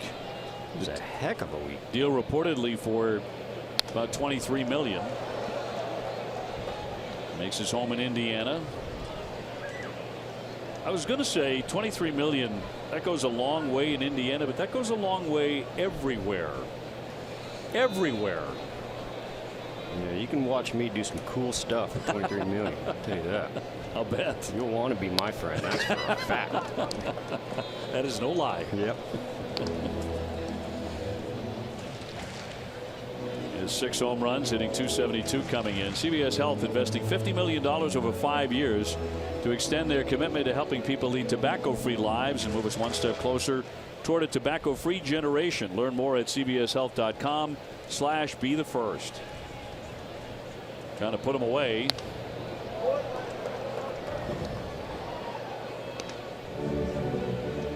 Jose Peraza on deck, so he would hit for Stevenson. I'll tell you, one of the other things I learned in the National League is really how difficult and how unique the situation of being an 8-hole hitter. Obviously, with the pitcher right behind you, your situation changes so many times. Right now, they have a pinch hitter behind them, but when you got a runner on base, the pitcher's either going to go after you or he's going to run from you, because you're always that intentional walk like you saw Jackie get earlier to face the pitcher. So you really got to have a good eye when you're down there in that 8-hole. 1-2 and dribble foul. Rodriguez trying to square his record at 6-6. Can do that with a win here today.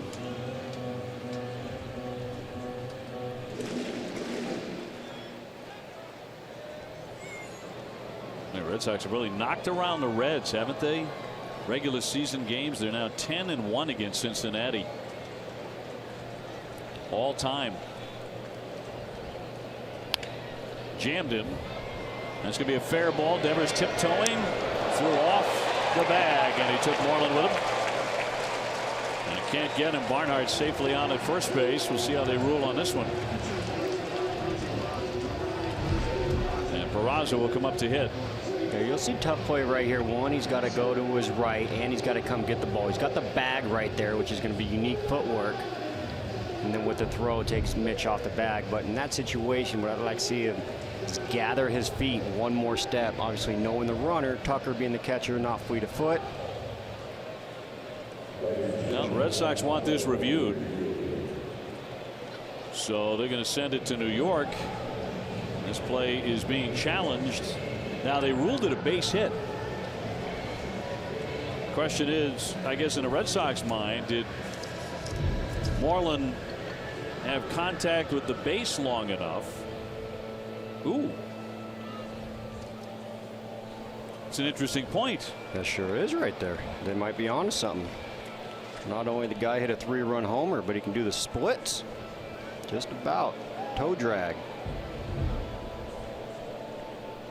Boy, from that angle, very tough to tell.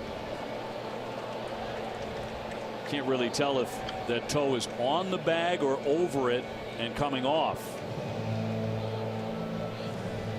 Ideal situation, they do get a flip and turn into an out, but I think it is still going to be addressed a little bit to set your feet and make that good throw over there. And it's knowing your hitter, knowing the runner, knowing their speed, knowing your arm speed. It's hard to see there because Vasquez was kind of picking our view on Moreland and the baseball in the glove. So let's see if they have a better angle in New York with all the cameras here today. But Barnhart safely on at first at the moment on an infield single. Red Sox challenging. Sox wrapping up the series tomorrow afternoon 1:10. Doug Fister on getaway day.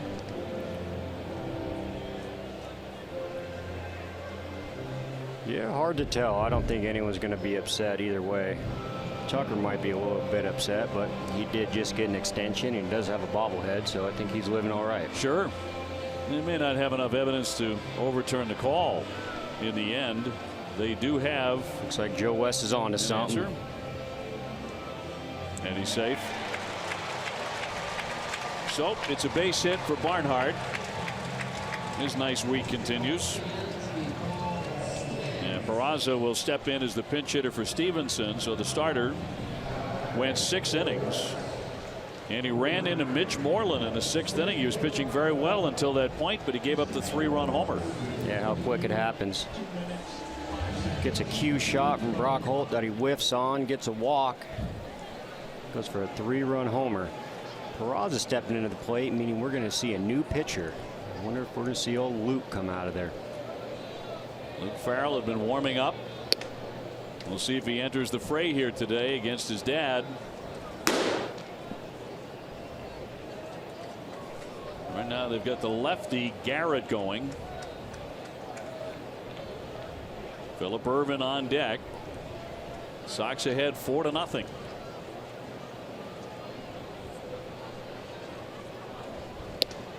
In there for a strike. Peraza's a guy they really like, and they believe he can be a regular. His last 42 games he's hitting .288. They've also played him at shortstop and a little bit in center field. Yeah, this guy can flat out fly as well. That'd be a heck of a 1-2 punch. Liner caught by Holt, back to first, no double play. That'd be a heck of a 1-2 punch. Put him and Hamilton together, a 1 and 2. Yeah, Hamilton, fastest guy in Major League Baseball. He's trying to win the stolen base crown for the 3rd consecutive year in the majors. Top of the order now, Ervin. He's flied out and grounded out. He is 0 for 2 against Rodriguez. Sox up 4-0 in the middle game of the series. Ervin is a former MVP of the Cape Cod League back in 2012 with Harwich. Hit 11 home runs that summer. He opened a lot of eyes. He felt like that was a huge turning point in his career. Yeah, that's no slouch up there. That is a tough league. That is the big leagues of collegiate baseball right there. You go up to the Cape and you shine up there, you can book on you're getting a contract and bringing draft status up. Yep, he said afterwards, the Cape prepared me for success at the next level. And you find out you can really play against some guys who are headed for the majors. Yeah, that's the top guns up there, the collegiate baseball. Socks that one to left center. Jackie Bradley on the run. He's there to make the play. Another good jump. We'll let you know when he doesn't get one. Stay tuned for Red Sox Final, presented by Plainridge Park Casino. TC and Jim will have an update on scores across the American League East. So 2 down for Cozart.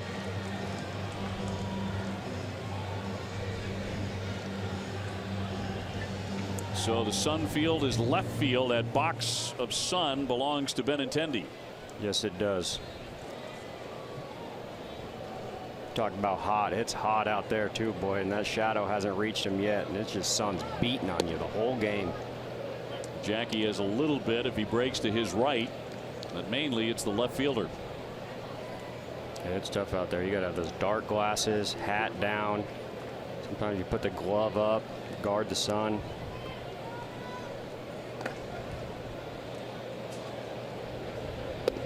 You know, the numbers for Rodriguez are pretty incredible when he completes 6 innings. He didn't do it his last time, went 5 2/3, but when he does, look at this. He's 17-3 with a 206. So he's just about automatic when he goes 6 innings. Yeah, and it's just ironic what they're trying to have him do is just pound the zone, pound the zone. I mean, majority of the time when he doesn't go 6, it's because his pitch count. Routine fly ball. Jackie Bradley there to put that away. The side is retired. Well, he's through 6 now, 4-0 Boston.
Nesson is sponsored by Southwest. Yes to low fares with nothing to hide. That's transparency. Hot sunny day here in Cincinnati. Red Sox on top 4-0. Moreland with a 3-run shot. Eduardo Rodriguez has been excellent. Red Sox have forced the first pitching change of the day, and this is Amir Garrett, the tall lefty. 14 appearances, 3-8 with a 749 earned run average. But of note, he played college basketball. Yeah, he sure did. And obviously sitting at 6'5", 228. I'm sure he was a threat down low. Maybe the opportunity for a pickup game with Benintendi after this is all said and done. Benny would take him outside and shoot beyond the 3, and he can hit that shot. But this left-hander played basketball at St. John's. As a sophomore, he helped the Reds storm to the 2nd round of the NIT. They transferred to Cal State Northridge. So an outstanding athlete.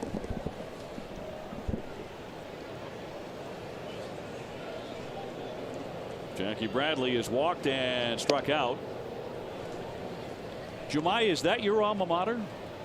Cal State Northridge, proud alum, 2008 graduate, so it's nice to see one of the Matadors representing out here. The Matadors. That's right. So like underneath the suit, love it. Underneath the suit, are you wearing a Matador t-shirt? Well, I have a Matador tie I usually bring out during the fall, you know, but it's all about Joseph Abboud these days.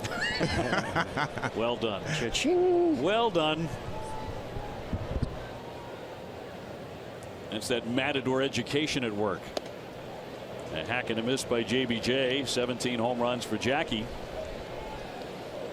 Red Sox have one today by Mitch Moreland, his 20th.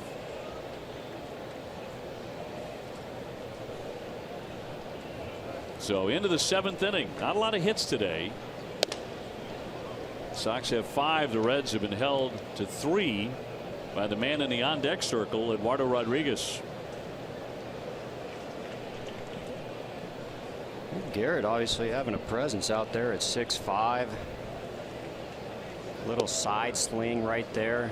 Athletic. That's in there for strike 3. 96. Got the velo. We've seen nothing but velo coming from the Cincinnati Reds. A lot of velo. That's definitely not their problem. Sox fans, for the final home games, you can bring the whole family to Fenway with a family 4-pack. You get 4 tickets, 4 Fenway Franks, and 4 fountain sodas courtesy of Aramark.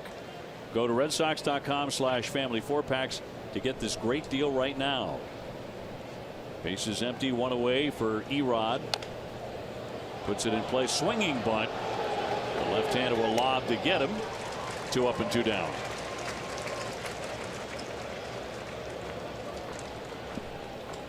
Xander Bogaerts will take his time getting up there to allow his pitcher to get back to the dugout. That went about just as far as his bunt. Did. It was actually a good-looking bunt back in the 2nd inning. It sure was. He's setting him up for possibly his next at bat in the World Series. He's all smiles today. See that right there. See the flat foot. The hands don't go back much. Fake leg kick. If you're watching that swing, that's everything to not do. You know, I think he could care less today. That is a fact. He's got a 0 in the hit column and a 0 in the runs column. We're going to worry about that 0 in the runs column.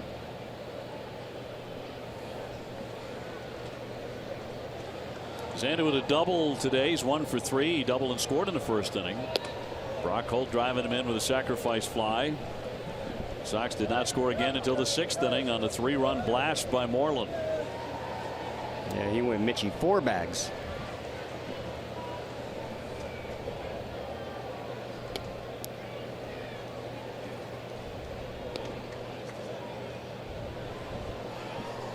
Yeah, Garrett here obviously showing the velocity. Left-handed pitcher. There's always going to be room for one of those. Hopefully they iron him out. He's going to be sitting at number 3 on their prospect list. And with their recent trades, they've traded away a lot of their guys. So they have a lot of prospects. I think they're number 1 out of, or number 3 out of 30 in Baseball America's prospect list. So they got some guys coming. 3-1 from Garrett, and he's going to walk him.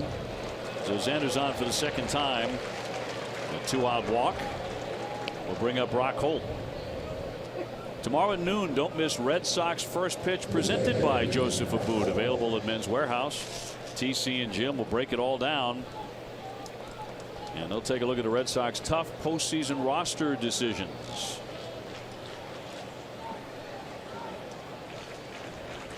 Brock has driven in a run. He's also reached on an error by the pitcher, and he was aboard when Moreland belted the homers, so he has scored as well.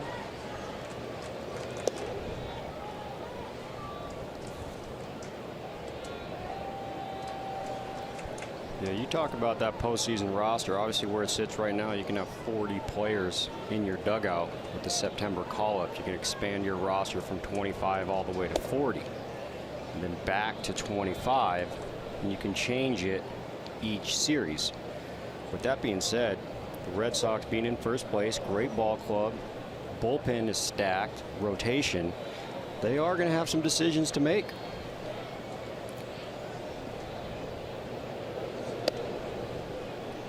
And I think every single one of those decisions they're going to have to make is going to be every bit tough, because they got a lot of good ball players in that dugout. Going to be a couple of tough calls in the bullpen too.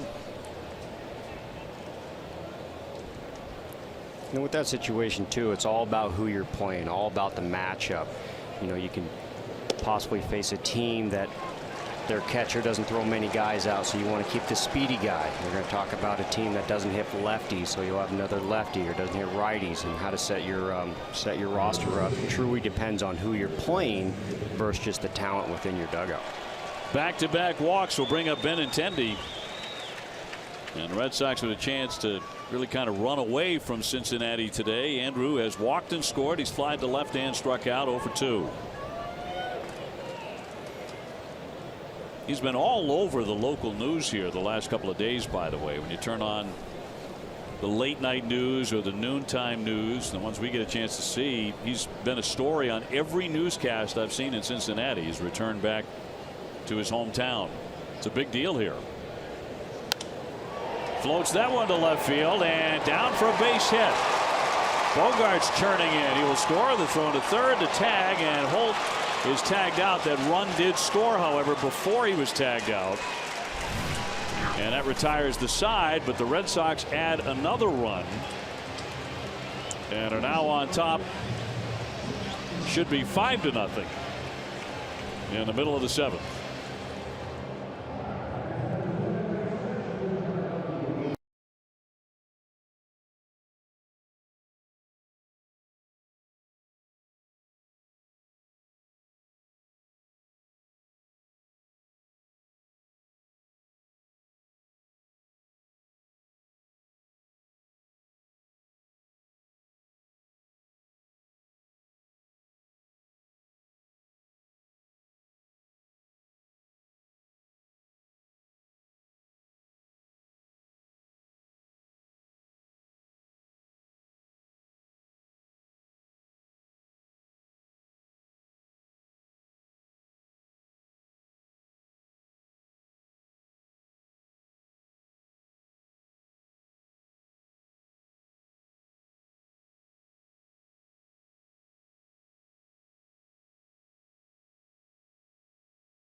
Ball on NESN is brought to you by Southwest.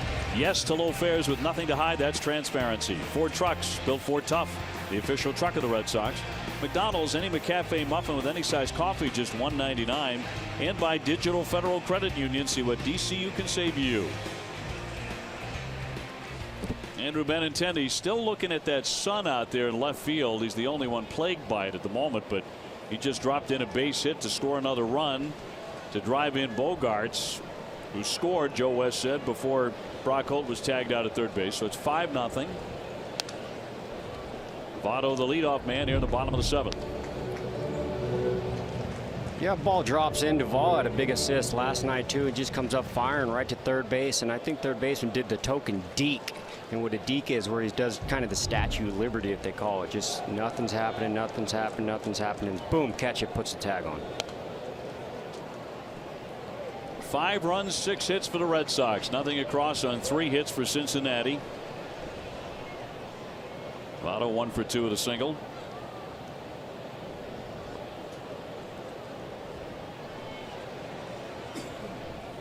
He's really had a great career here in Cincinnati. Although when people start talking about the best players in the game, his name does not come up immediately.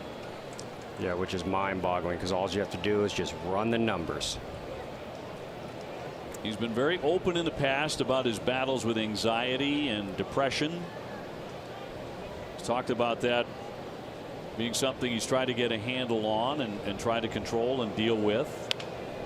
He wraps that one into the shift. Holt from shallow right will set him down. 1 away. Let's go back to that play now. You can see where Xander Bogaerts touches home plate. Yeah, and how that works is if you make the third out before the run goes across, the run doesn't count, obviously. And you see Bogaerts touching the dish right before Brock gets tagged out, so run does score. Sends up Suarez, who was walked and whiffed on this day, so he is 0 for 1. Rodriguez pitching into his 7th inning. Pitching into his 7th. Good battle with Votto right there. Got him on a ground ball. Comes out here, strike 1. Goes for 0-2 count, and where he sits right now at 91 pitches, can be a little far-fetched if he can go the distance, but the way he's throwing right now, it might be on his mind. He's not gone 7 complete innings since May 21st. At Oakland. Spent time on the disabled list, but he went 8 and picked up a win 12-3 on that day. His deepest outing since then, 6 2/3.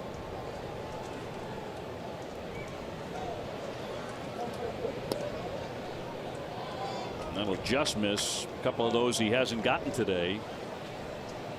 Yeah, he hasn't got as many as he'd like, but tell you what, it's nice to see him throwing those darts just on the plate, just off the plate. And on balance, he's got to be delighted with how he has thrown it today. Walking only 1 man. Quicker outs, Johnny. He's gotten quicker outs. Quicker outs, that's what it is. He goes 0-2 right here. Now he puts him at a 3-2 count. Would have been ideal, but you can't be too picky. This man's pitching into the 7th inning with 0 runs and only 3 hits given up. A good matchup for him coming in. Going against a team that is struggling, a team that does struggle against lefties. At the end of the day, you still got to throw strikes, pound the zone. 3-2. High fly ball should be caught. Young moving. And Chris Young into the alley to put that away. 2 up and 2 down here in the 7th inning. Stay on top of the latest Red Sox news with NESN's free text alerts. From breaking news to in-game alerts, NESN will make sure you're in the know. To sign up, text Red Sox to 536-536. Message and data rates may apply. Jeanette will bat. He's gone 1 for 2 with a single. Bases are empty. Rodriguez trying to make it through 7 full innings. Has a chance to do it in under 100 pitches, and he gets strike 1. Yeah, if we were at home coming off the mound, he would get a huge ovation because this is a big start, and he really has thrown the ball amazing.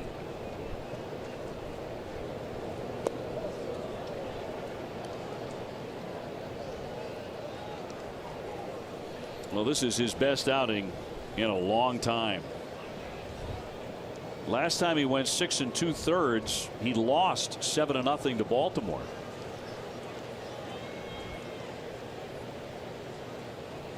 And the 0-2 pitch to Jeanette. Boy, that didn't miss by much if it missed at all. Another one that could, and you see the little grin on his face. That's at least 3 that were probably strikes. Yeah, I think it's more than 3, but at the end of the day, this guy has deserved that call, and it's every bit in the zone. You gotta tip your hat to Joe, though. He's not giving in. He's been consistent at not calling it, so. I tell you what, man, that got a lot of plate. Just has a tight zone, and I tell you what, it's another reason to tip your hat to Erod. He had to pitch around a tight zone.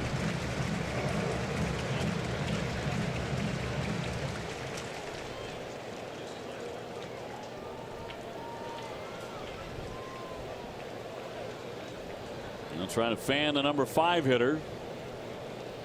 Long look in, and the 2-2.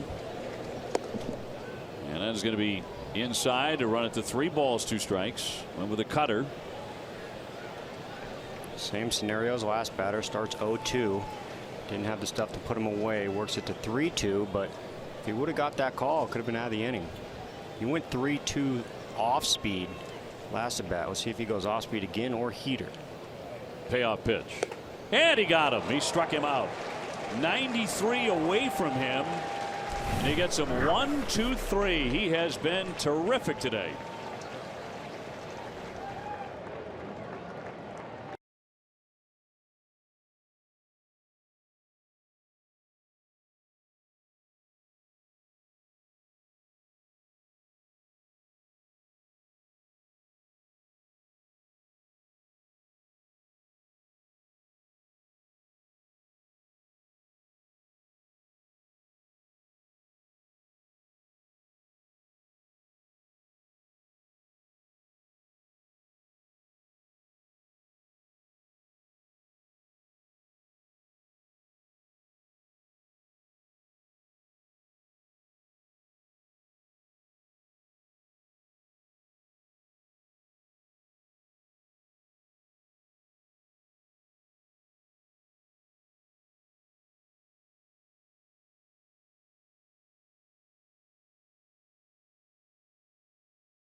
Hit by a Franklin Family Batting Glove member. Franklin Sports is donating to the Red Sox Foundation's RBI program to help revitalize baseball and softball in our inner cities. Franklin Sports is a proud partner of the Red Sox Foundation and Major League Baseball.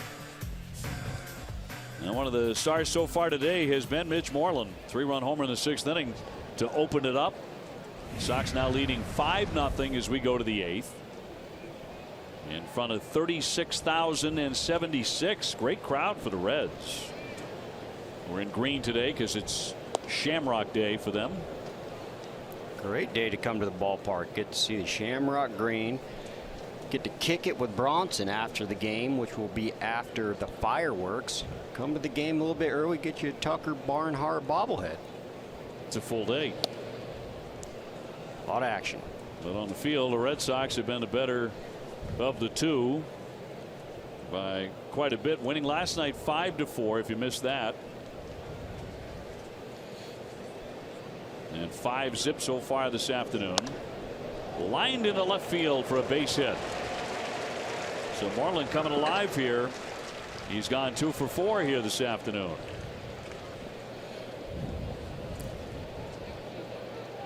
And tomorrow at 12:30, don't miss Red Sox Game Day Live presented by DCU. TC and Jim will preview Doug Fister's start. DCU is Digital Federal Credit Union. What can DCU save you?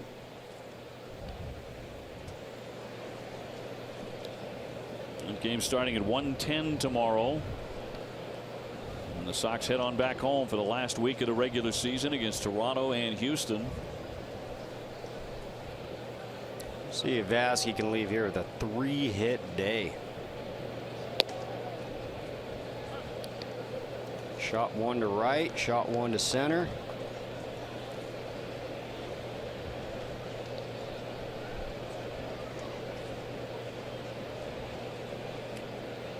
Devers on deck, and the tall left-hander Garrett with the 0-1.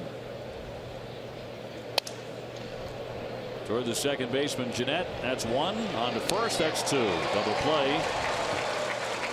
2 down in the Sox 8th.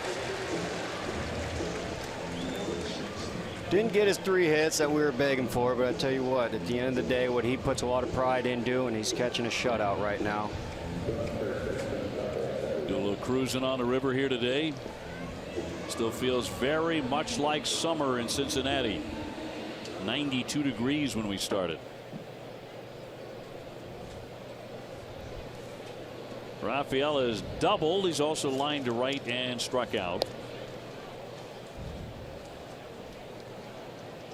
Don't go anywhere. After the 3rd out, we'll be staying in the park.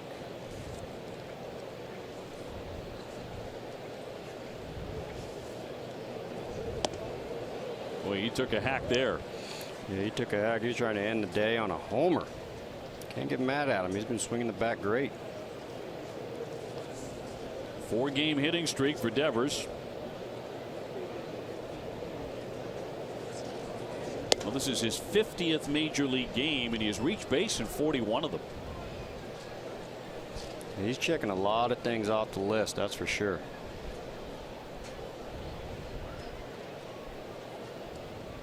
Two down, nobody aboard. John Farrell said the other day that in the coming days you're likely to see Devin Marrero in at third base if you've got a really close game come the 8th or 9th inning as a defensive replacement. That's going to be ball 4. So Devers on for the 2nd time. Yeah, one of the most impressive things you've seen out of Devers too is what we call reverse splits, and what that means is the at bats against a left-hander, lefty-lefty, and coming into the game he's hitting .442 against lefties. Now Marrero's going to run for him here and stay in the game.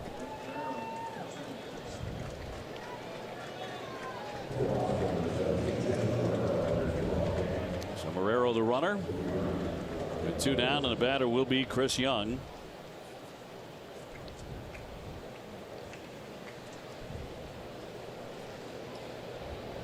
Really fun the other day when Marrero hit the home run in Baltimore to see the reaction of Mookie Betts, who had just homered minutes before. And we caught Mookie on camera running out to greet Devin Marrero. They came up through the minor leagues together. They're very good friends, have been tight for a long time. But to see that reaction, Mookie acted like he was the guy who had just hit his 2nd home run in the inning. He was so happy for his teammate. Yeah, that's pretty cool. It says a lot about Mookie too and his character. But yeah, man, you create a tight bond down there in the bushes, that we call it, down there in the minor leagues. There's some tough living at times, and you create a pretty tight bond with some of the guys down there, and you always want the opportunity to share it back in the big leagues where life is a little better. That was pretty cool to watch. Yeah, not every prospect is banking $1.5 million, you know, to live off of while they're in the minor leagues. And here's a look. That blast by Marrero continues to get things done in the game. And look at the reaction. Yeah, that's the old bro hug right there. Let me get that helmet off. You got to cool off. Good job.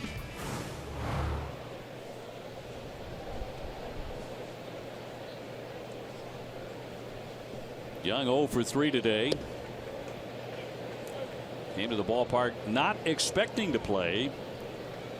Certainly not to play right field. Mookie Betts was going to be there, but Mookie was a late scratch with that contusion on the left foot, fouling a ball off last night. He's day to day. Don't know if you'll see him tomorrow. I think that's 50-50. See how he feels tomorrow. Yeah, I think with the series wrapped up, getting these first 2 games, obviously tomorrow is icing on the cake. You want to try and win as many as you can. Obviously, until you're able to pop that champagne, are you able to take, you know, some time off in the regular season. But they are deep, and you know, he wasn't in there today, and they're able to put 5 runs up. 2-2 moves him back. Red Sox ranked 6th in the American League in runs scored. They're 3rd in hits, 5th in on-base percentage. They're 5th in walks. Last in home runs, of course, but in several important categories, they've been very solid. 6th in RBIs, 3rd in stolen bases. Yeah, and I think the telling thing is watching these 2 ball clubs right here. Cincinnati Reds hitting a bunch of homers. They got, I think, 6 guys with 20 or more. They got 2 guys with 30 or more. It's all there. RBIs, they got some guys chasing down 100 RBIs. But then you go to the ERA, the bullpen ERA, and the starting ERA. And that truly tells the story of why they're in last place and why the Red Sox are in first place. Ball 4 to Young will send up JBJ, who has struck out twice, and he's taken a walk today. 5-0 Sox in the 8th. Last we looked, the Yankees were in front in the 6th inning, 3-1 on Toronto. 2 men aboard with 2 down. And ball 1. The cool thing right here, if Jackie gets on or maybe drives in a runner, we got Erod coming up for his possible 4th at bat. If you're a starting pitcher and get 4 at bats, that says a lot about your performance on the rubber.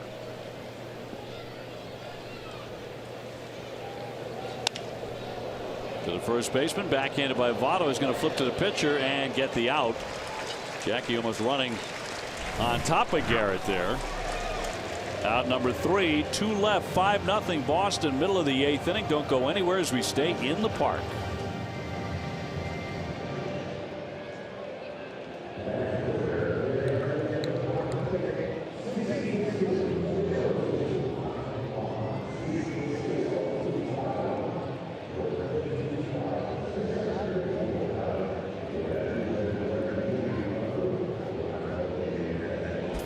Sunday on NESN. Let the games begin.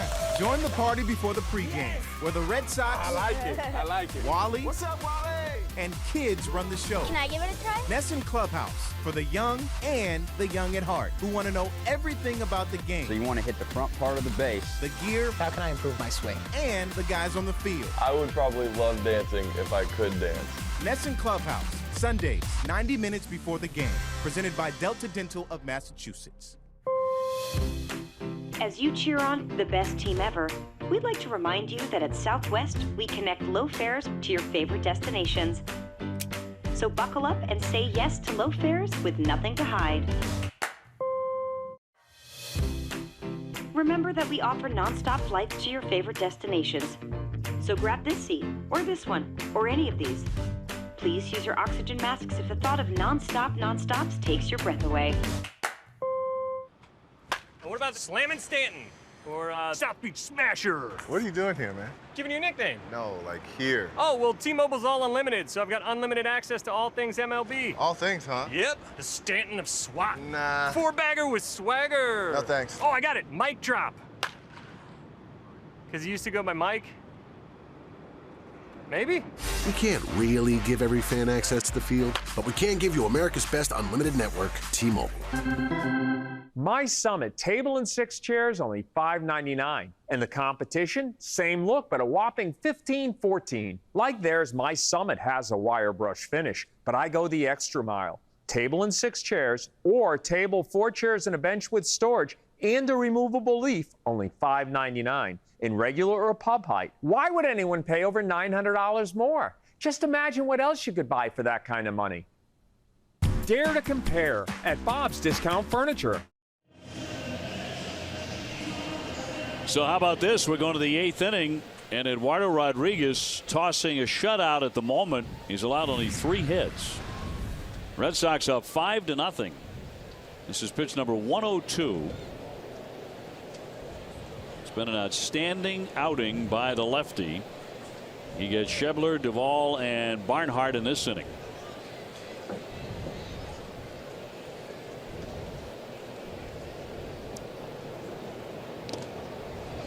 Guerrero has stayed in the game to play third base, now moving over to the right side of second in the shift. Yeah, I tell you what, you'd think with Porcello going 4 innings last night, you'd really want a lot out of Erod right here, give the bullpen a rest, but they had David Price come in and give him 3 innings, so short outing from the starter, but Price picked it up. Erod right here cleaning it all the way up. He can get through 8 innings, sitting at 104 pitches. He's probably got about, I'd say, 15 pitches. If he can make it through in 15, that'd be awesome. Last 3 starts, 107, 109, 110, but not nearly this deep. High fly, that's pretty well hit. Benintendi into the corner. He's there to make the play. Had it all the way. 1 man gone. Welcome to the deeper coverage of baseball presented by T-Mobile. Looking at tomorrow's pitching matchup. Doug Fister at 5-8 taking on Jackson Stevens, yet another rookie for Cincinnati. 2-0 with a 480 earned run average as their tryouts for next year's rotation continue. Fister wanting very much to be part of that postseason rotation for the Red Sox. He has won in the playoffs before. A nice little learning curve right here for Erod. Doesn't really need to learn it, but just to drive it home toward walking out of that dugout, pretty much saying you got 15 pitches to get through this inning. Talking about pounding the zone and quick outs. If you're able to do that in this inning, you can finish 8 full innings with 0 runs and 3 hits. Pretty remarkable. He's had one other performance this season where he went 8. As mentioned, that was against the Oakland A's. He allowed 6 hits, 3 runs back in May. Duvall has gone 0 for 2. We showed you Carson Smith warming up in the Sox pen. And Luke Farrell is warming up again. John's son wearing that familiar number 52 in the Reds. So he may yet get in.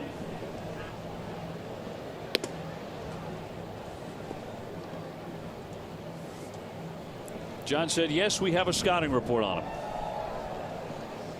I think in this situation where the Reds are and Red Sox are, if I was the manager, I think I'd have to take the lineup card out of my pocket, hand it to my bench coach, and just be a fan real quick.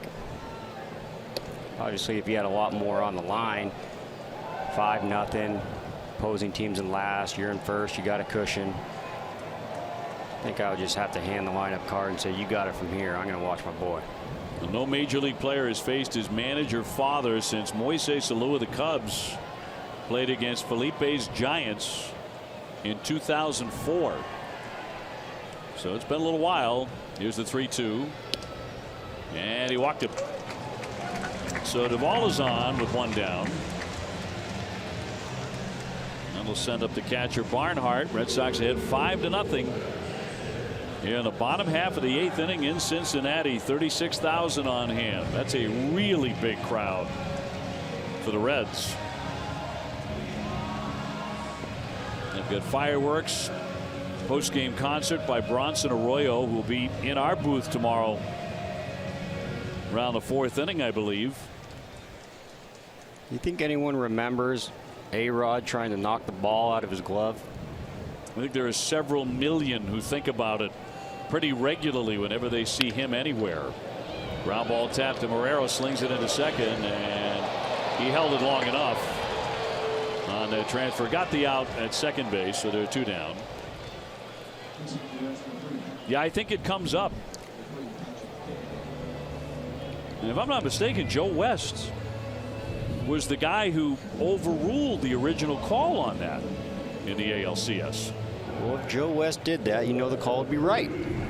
He did get it right. He got a couple of huge calls right in that series in the Red Sox favor. And here comes the manager, John Farrell. There are plenty of Sox fans here, so you will hear applause for Rodriguez. Pitching deep into the ball game into the 8th inning. Really an outstanding performance today. Just outstanding. Nice little standing O on the road.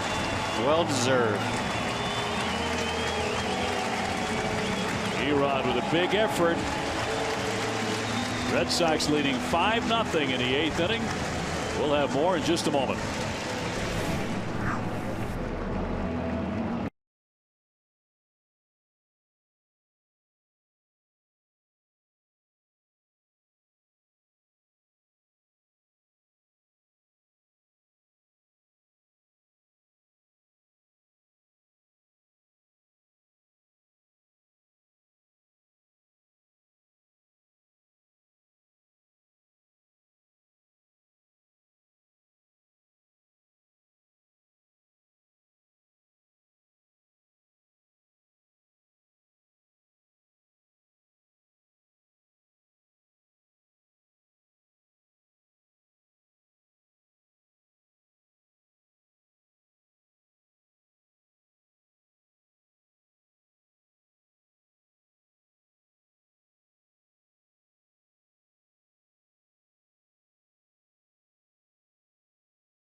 From Erod, what you're going to see is you're going to see a lot of velocity and a lot of swing and miss right there. That's up and out, down and out, looking right there. Fastball again, fastball again, fastball again. Goes for the cutter right there to the back knee, up and out. Swing and miss at the fastball says a lot about his day. So Carson Smith coming on with 2 down, runner at first base. Jesse Winker to hit. And Carson's been very sharp in his 5 performances since coming back. 4 1/3 innings, 5 strikeouts. He's had that wipeout slider. I got to tell you, that was the best performance of 2017 for Eduardo Rodriguez. I could agree with that, and I think that is kind of what the doctor ordered, because I think if it would have gone the other way, you're talking about getting beat up by a team that's in last. You're talking about getting beat up by a team that doesn't hit lefties very well. But to go 7 2/3, 3 hits against any major league ball club, especially with the power that this team has been hitting as of late, says a lot. And then you want to top off with those swing and miss fastballs. That's the biggest thing. Yeah, not a ton of strikeouts today. We've seen him dominate with Ks in the past, but today he got a lot of quick outs, which is something that he's been working on with Carl Willis. Carl talked about it with Jemai before the game, and he stuck with the plan. And man, did he execute. He stuck with the plan. 7 2/3, 0 runs, 3 hits, but there's more in there. You know, you saw some 3-0s that he had to battle back. You saw some 0-2s that went to 3-2 and ended up getting the out. But believe it or not, this guy went 7 2/3, no runs, 3 hits, and there's more in there. Just scratching the surface. Good for him. Good for the Sox. Who lead 5-0 in the 8th inning. Smith looking for the K, and he's going to get it. He struck him out. Caught him looking. Side retired. We have wrapped up 8. Erod did his thing. 5-0 Boston.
This is pretty cool, what's happening right now.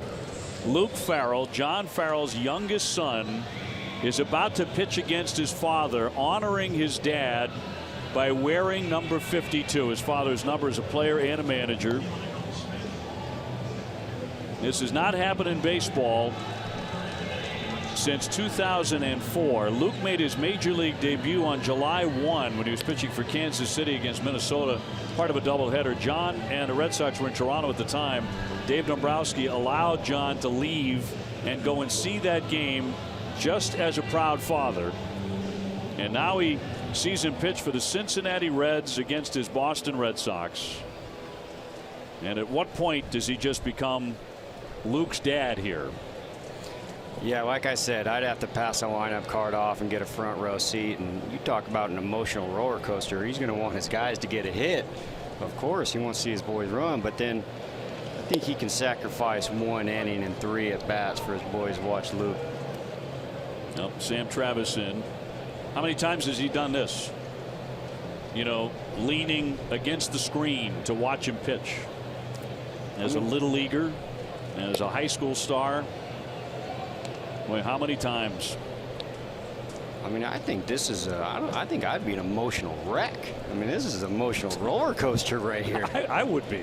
I mean, you talk about, you got kids, obviously, but you talk about watching your son at the highest level of the path that you paved for him. Yeah, I think I'd be a wreck in there. That's a full-blown tearjerker for me. All 3 of John's sons, by the way, he has 2 grandkids. All 3 of his sons, Jeremy, Shane, and Luke, in baseball. Jeremy was an 8th-round pick of the Pirates back in 2008. And Shane, a 2011 draft choice of Toronto. And he works for the Cubs as a scout.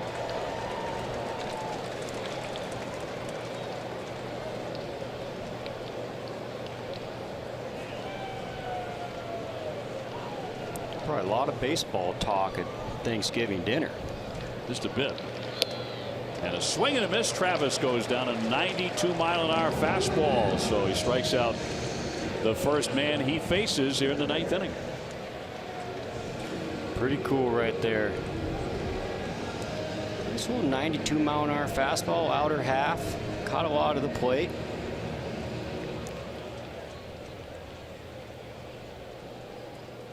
On July 24th, Luke was designated for assignment by the Royals. He was picked up 4 days later by the Dodgers. They waived him on the 9th of August, picked up by Cincinnati. They sent him to the minor leagues. And then when rosters expanded, he came up from Louisville. You said that very well, by the way. Louisville. A lot of practice. Xander Bogaerts here. 1 for 3 with a double and a run.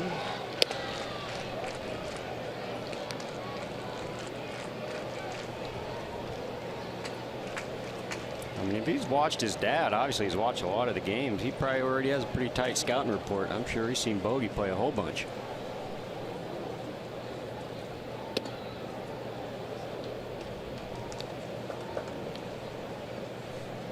Tipping your hat to the Reds manager too, and Price, and allowing us to see this. And I'm sure he's got his tryouts like we've been talking about, and we don't really know where Luke sits in that, but to allow this to happen, I enjoy it, and I think everyone here does. So that's pretty cool, Price.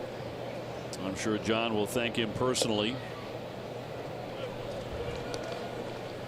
John has said all the right things. He said, yeah, we've got a scouting report on him, but we're trying to win. We're trying to beat his team and all of that. But I think you can tell by the look in his eye how special this is.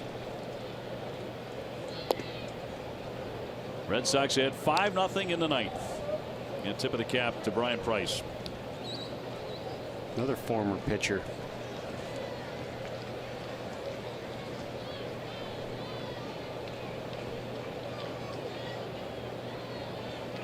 The 3-2 to Xander. And he will take ball 4. So he's aboard for the 3rd time today. Our game summary is brought to you by Xfinity.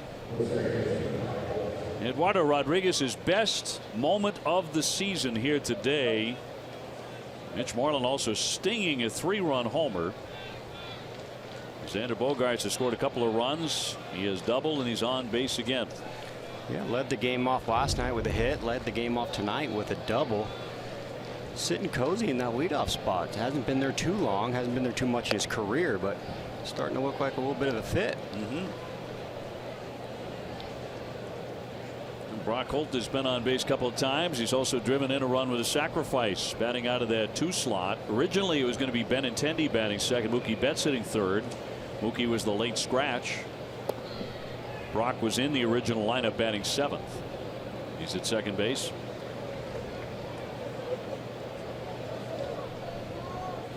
What are the odds in Major League Baseball allows John Farrell to go out for a pitching visit? The opposing team. If anyone knows him, how interesting would that be? That'd be funny. Definitely not going to happen, but you're thinking, you know, John wants to tell him something. Oh, look, you're opening up a little bit. Yep. A little early. Yep. Wave off the Reds dugout. I got this one. I got this. And that's going to be ball 4. So back-to-back walks after he struck out the first man. And now it's going to be Benintendi, who already has an RBI today. He's 88th. Yeah, Luke going punching out Travis, first batter, and goes back-to-back walks. We were talking about the emotions for John Farrell as the manager, but the emotions running through this guy is probably pretty high as well. You betcha.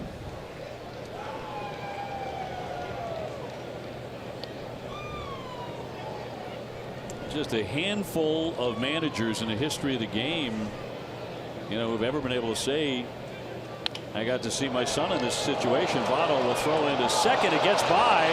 Bogart's up and racing into third base. Brock Holt is going to scamper back to first.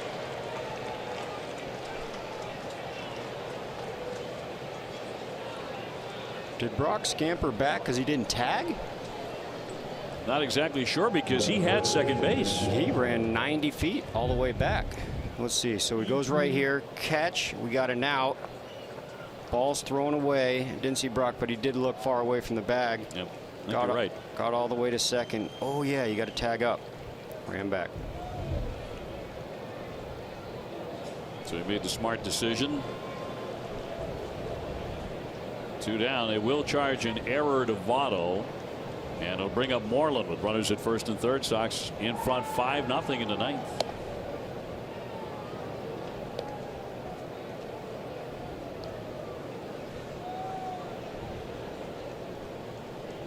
A wonderful moment for the Farrell family. And just a really nice baseball moment. Moreland with a 3-run homer and a single. Back to that play. Yeah, we'll keep an eye on Brock right here. Obviously, you got a tag. Does he make it back? Does he make back? No, he didn't. Gets all the way. I don't know what alerted him to make it that far and to have the court awareness to run back, but that was the right play. A ball and 2 strikes on Moreland, who has battled his way out of a slump, mini slump. Yeah, great job today. Obviously socking that ball to dead center, and then coming up his next at bat off a lefty and shooting it down the line. Red Sox trying to win 5 consecutive games at a very important time on the schedule. That one runs in. 2-2.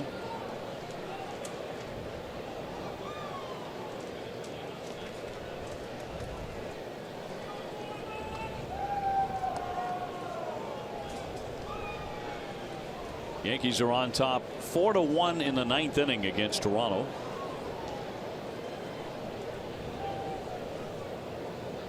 And Farrell's pitch. High fly ball, center field. Irvin underneath to retire the side. You don't see that every day. Special stuff. 5-0 Red Sox.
5-0 as we go to the bottom half of the 9th inning. Luke Farrell getting in as we check out what events are coming up at Foxwoods Resort Casino. The Script, September 28th. Mariah Carey on the 14th of October.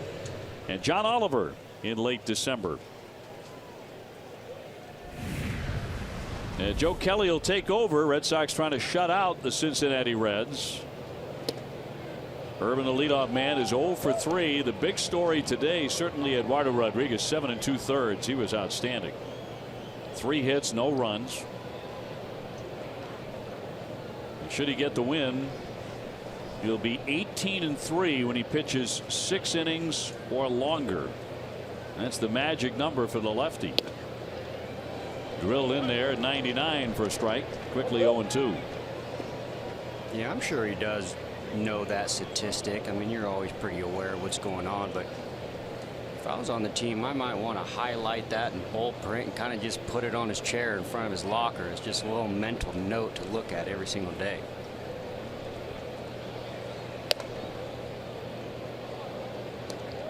Well, we saw it today too. He gets stronger and stronger in starts like this as he gets deep into the ball game. And that is a pretty good characteristic that stands out in a lot of the greats. Obviously, you saw that with Pedro, the ability to finish. Kurt Schilling, Beckett, to me, was probably one of the best. Line to right, but foul.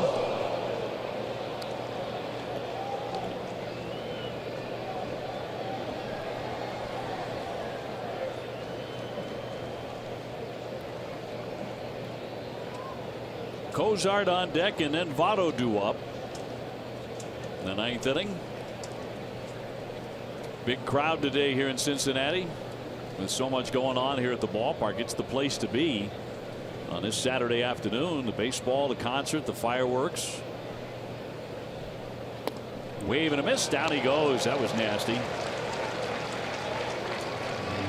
Let's go back to that last pitch by Luke Farrell. He got the fly ball. See his dad's reaction in the Red Sox dugout as his son marches off. Both tip their hat right there. I mean, you want to talk about some pretty awesome stuff that we've seen today. Talk about Morwin, the 3-run homer. Benintendi diving catch, threw a guy out, got an RBI knock. Erod going 7 2/3. But the father-son hat tip to me, because for the fact that it did happen, we watched it. And once these two leave town, you can't see that for a long time. Cozart has struck out twice and fly to center. Only 3 hits all day for Cincinnati.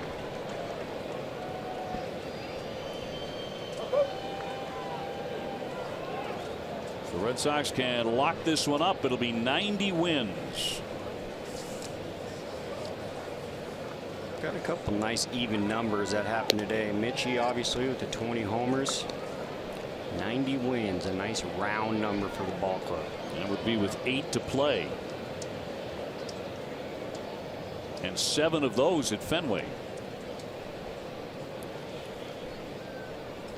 Would put the Sox at 90 and 64. And after one of those games at home, there's going to be a champagne shower celebration. Well deserved. Yep, this club's already clinched a postseason berth, but they want that division for the 2nd year in a row. The Red Sox obviously good for a long time. They did have their stretch where they weren't that good, but you can't lose sight of how tough it is to win a division. 2-2 rope foul. What was the most fun part about the champagne celebration? Because you got a chance to do it quite a bit. Yeah, we did champagne in Tampa. I did champagne here in Cincinnati, champagne in Oakland, champagne in Kansas City and Boston. But the best burn you could have, because boy does it burn when it hits your eyes. And you guys got smart a few years ago. Everybody started going to the goggles. Yeah, you had to go goggles, and It still seeps through, but I mean, it's the coolest pain you could have. And I mean, it's not like a bruise or a stinger. I mean, your eyes are burning. It's like taking hot sauce and putting it in your eyes. And it's really cold. And it's cold, but man, what an acquired pain. And it stays in my beard for a long time. All off season, you kind of just take a sip if needed. You don't mind. By the way, that is awful, that vision right there, John. Yep. But I mean, it's got to be great stuff. It is. I mean, you know, a little shower, you know, gets it all out. But did it go? Is it actually, you know, the really good stuff, or is it cheap champagne? Well, it's good stuff and cheap champagne, but at the end of the day, it's all going to the same place. So it's either an expensive spill or a non-expensive spill.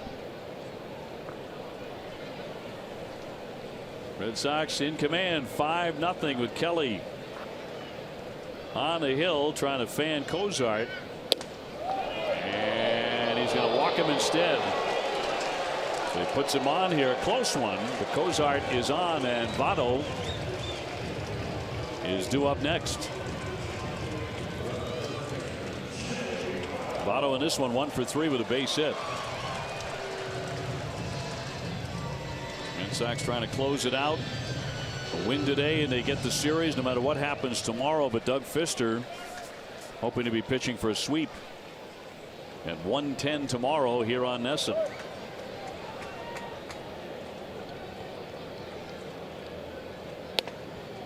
And he'll take ball 1. Yeah, you're going to see Joey really sink down in those legs right there, and I think he'll tend to do that when he's facing velocity. When you get that wide shot, he's about the same height as Vasquez. Just sink down, sink down. And you can look at that. That's about as rare as it gets. 2-0. It's pretty cool. You watch those hands and this little load that he has. It's a really good guy to watch. And he has this little half circle that you'll see when the pitch is coming. That's his load. Not a big knee kick. Real quiet. Head stays still.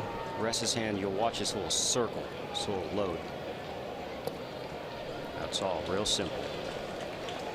99, but missing again. Count goes to 3-0.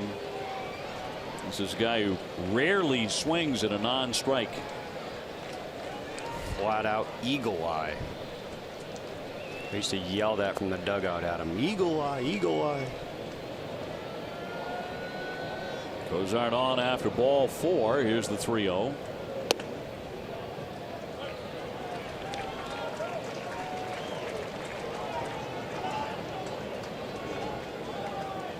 Sox have won 12 of their last 15. At the moment, a season high 25 above 500.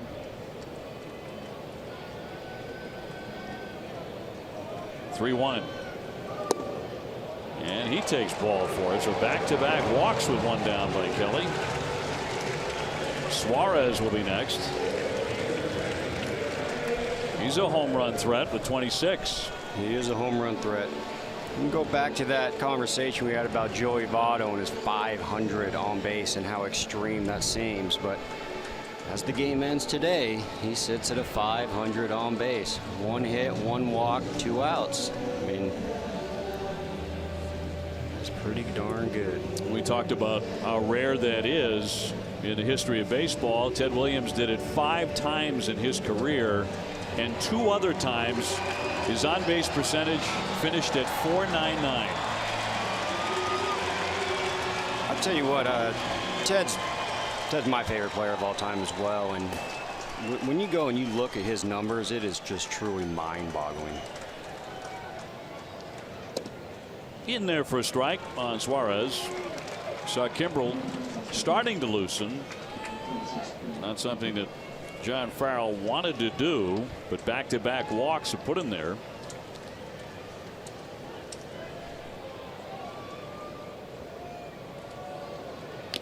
Fouled away, and the count 0-2. Yeah, and that pitch fired in there right at 101 miles per hour. Throw 101 miles per hour and a great slider. You want to take your chances within the zone. Yankees holding a 5-1 lead on Toronto. They're in the bottom of the 9th in Canada.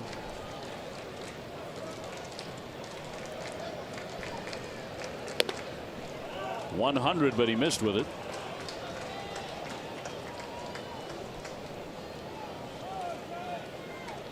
Cozart at second, Votto at first. Kelly coming off a win on Tuesday at Baltimore, a perfect 10th inning. He struck out 3 men. This one's been a bit of a struggle for Joe after striking out the first man, Irvin. 2-2. A strikeout in the beginning right here. 2 runners on. You got the opportunity for a double play. 1 pitch can end the game. Knowing that's the case, keep the ball down. Something you could possibly roll over. Swing and a miss. That put him away. And there are 2 down. Suarez down hacking. 1 more man to get. Scooter Gennett, the batter, 1 for 3 with a single. He's also whiffed twice. Scooter Gennett, always a deep threat, especially this year. Talking about his grand slam last night, 4-homer game, pushing 30 homers. Well, Red Sox trying to make it 5 in a row. I tell you, if Scooter gets hot right here, he's sitting at 297, 27 homers, 93 RBIs. You're not going to find too many second basemen in the history of the game that have done 330 and 100. Pretty cool to see him get it. Not right now. You can start getting more hits on Monday when we're out of town. Well, 1 more out. The Red Sox are going to be 7-1 on this road trip. At such a crucial time in the season. Cozart and Votto leading away with 2 down, and a 1-0 from Kelly. Punch foul. And that's the one thing the Red Sox really is stuck out, is played really good baseball when needed. Obviously your back's never against the wall during the season, but you know, when they come out of slides, boom, they come out firing. You know, they got out of first place, fired their way back in first place. They saw themselves going down, fired their way back up. So obviously a big matchup against Baltimore. A lot of unknown coming here, interleague play. Showed up to play. The 1-1. And a strike. Caught the corner at 98.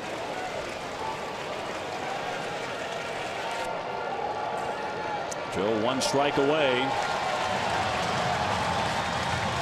Trying to strike out 3 men here in the 9th inning.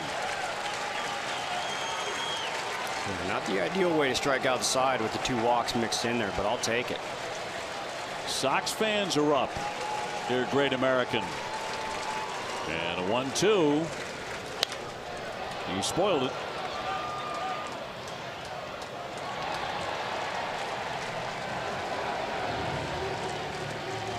At the moment, the Red Sox with a 4-game lead. Yankees have a 5-1 lead on Toronto in the 9th inning. If the scores hold, it would be the Red Sox up 4 with 8 games to play. Yeah, and a great win for the Red Sox, obviously being light for the DH, being interleague play, being light of Dustin Pedroia.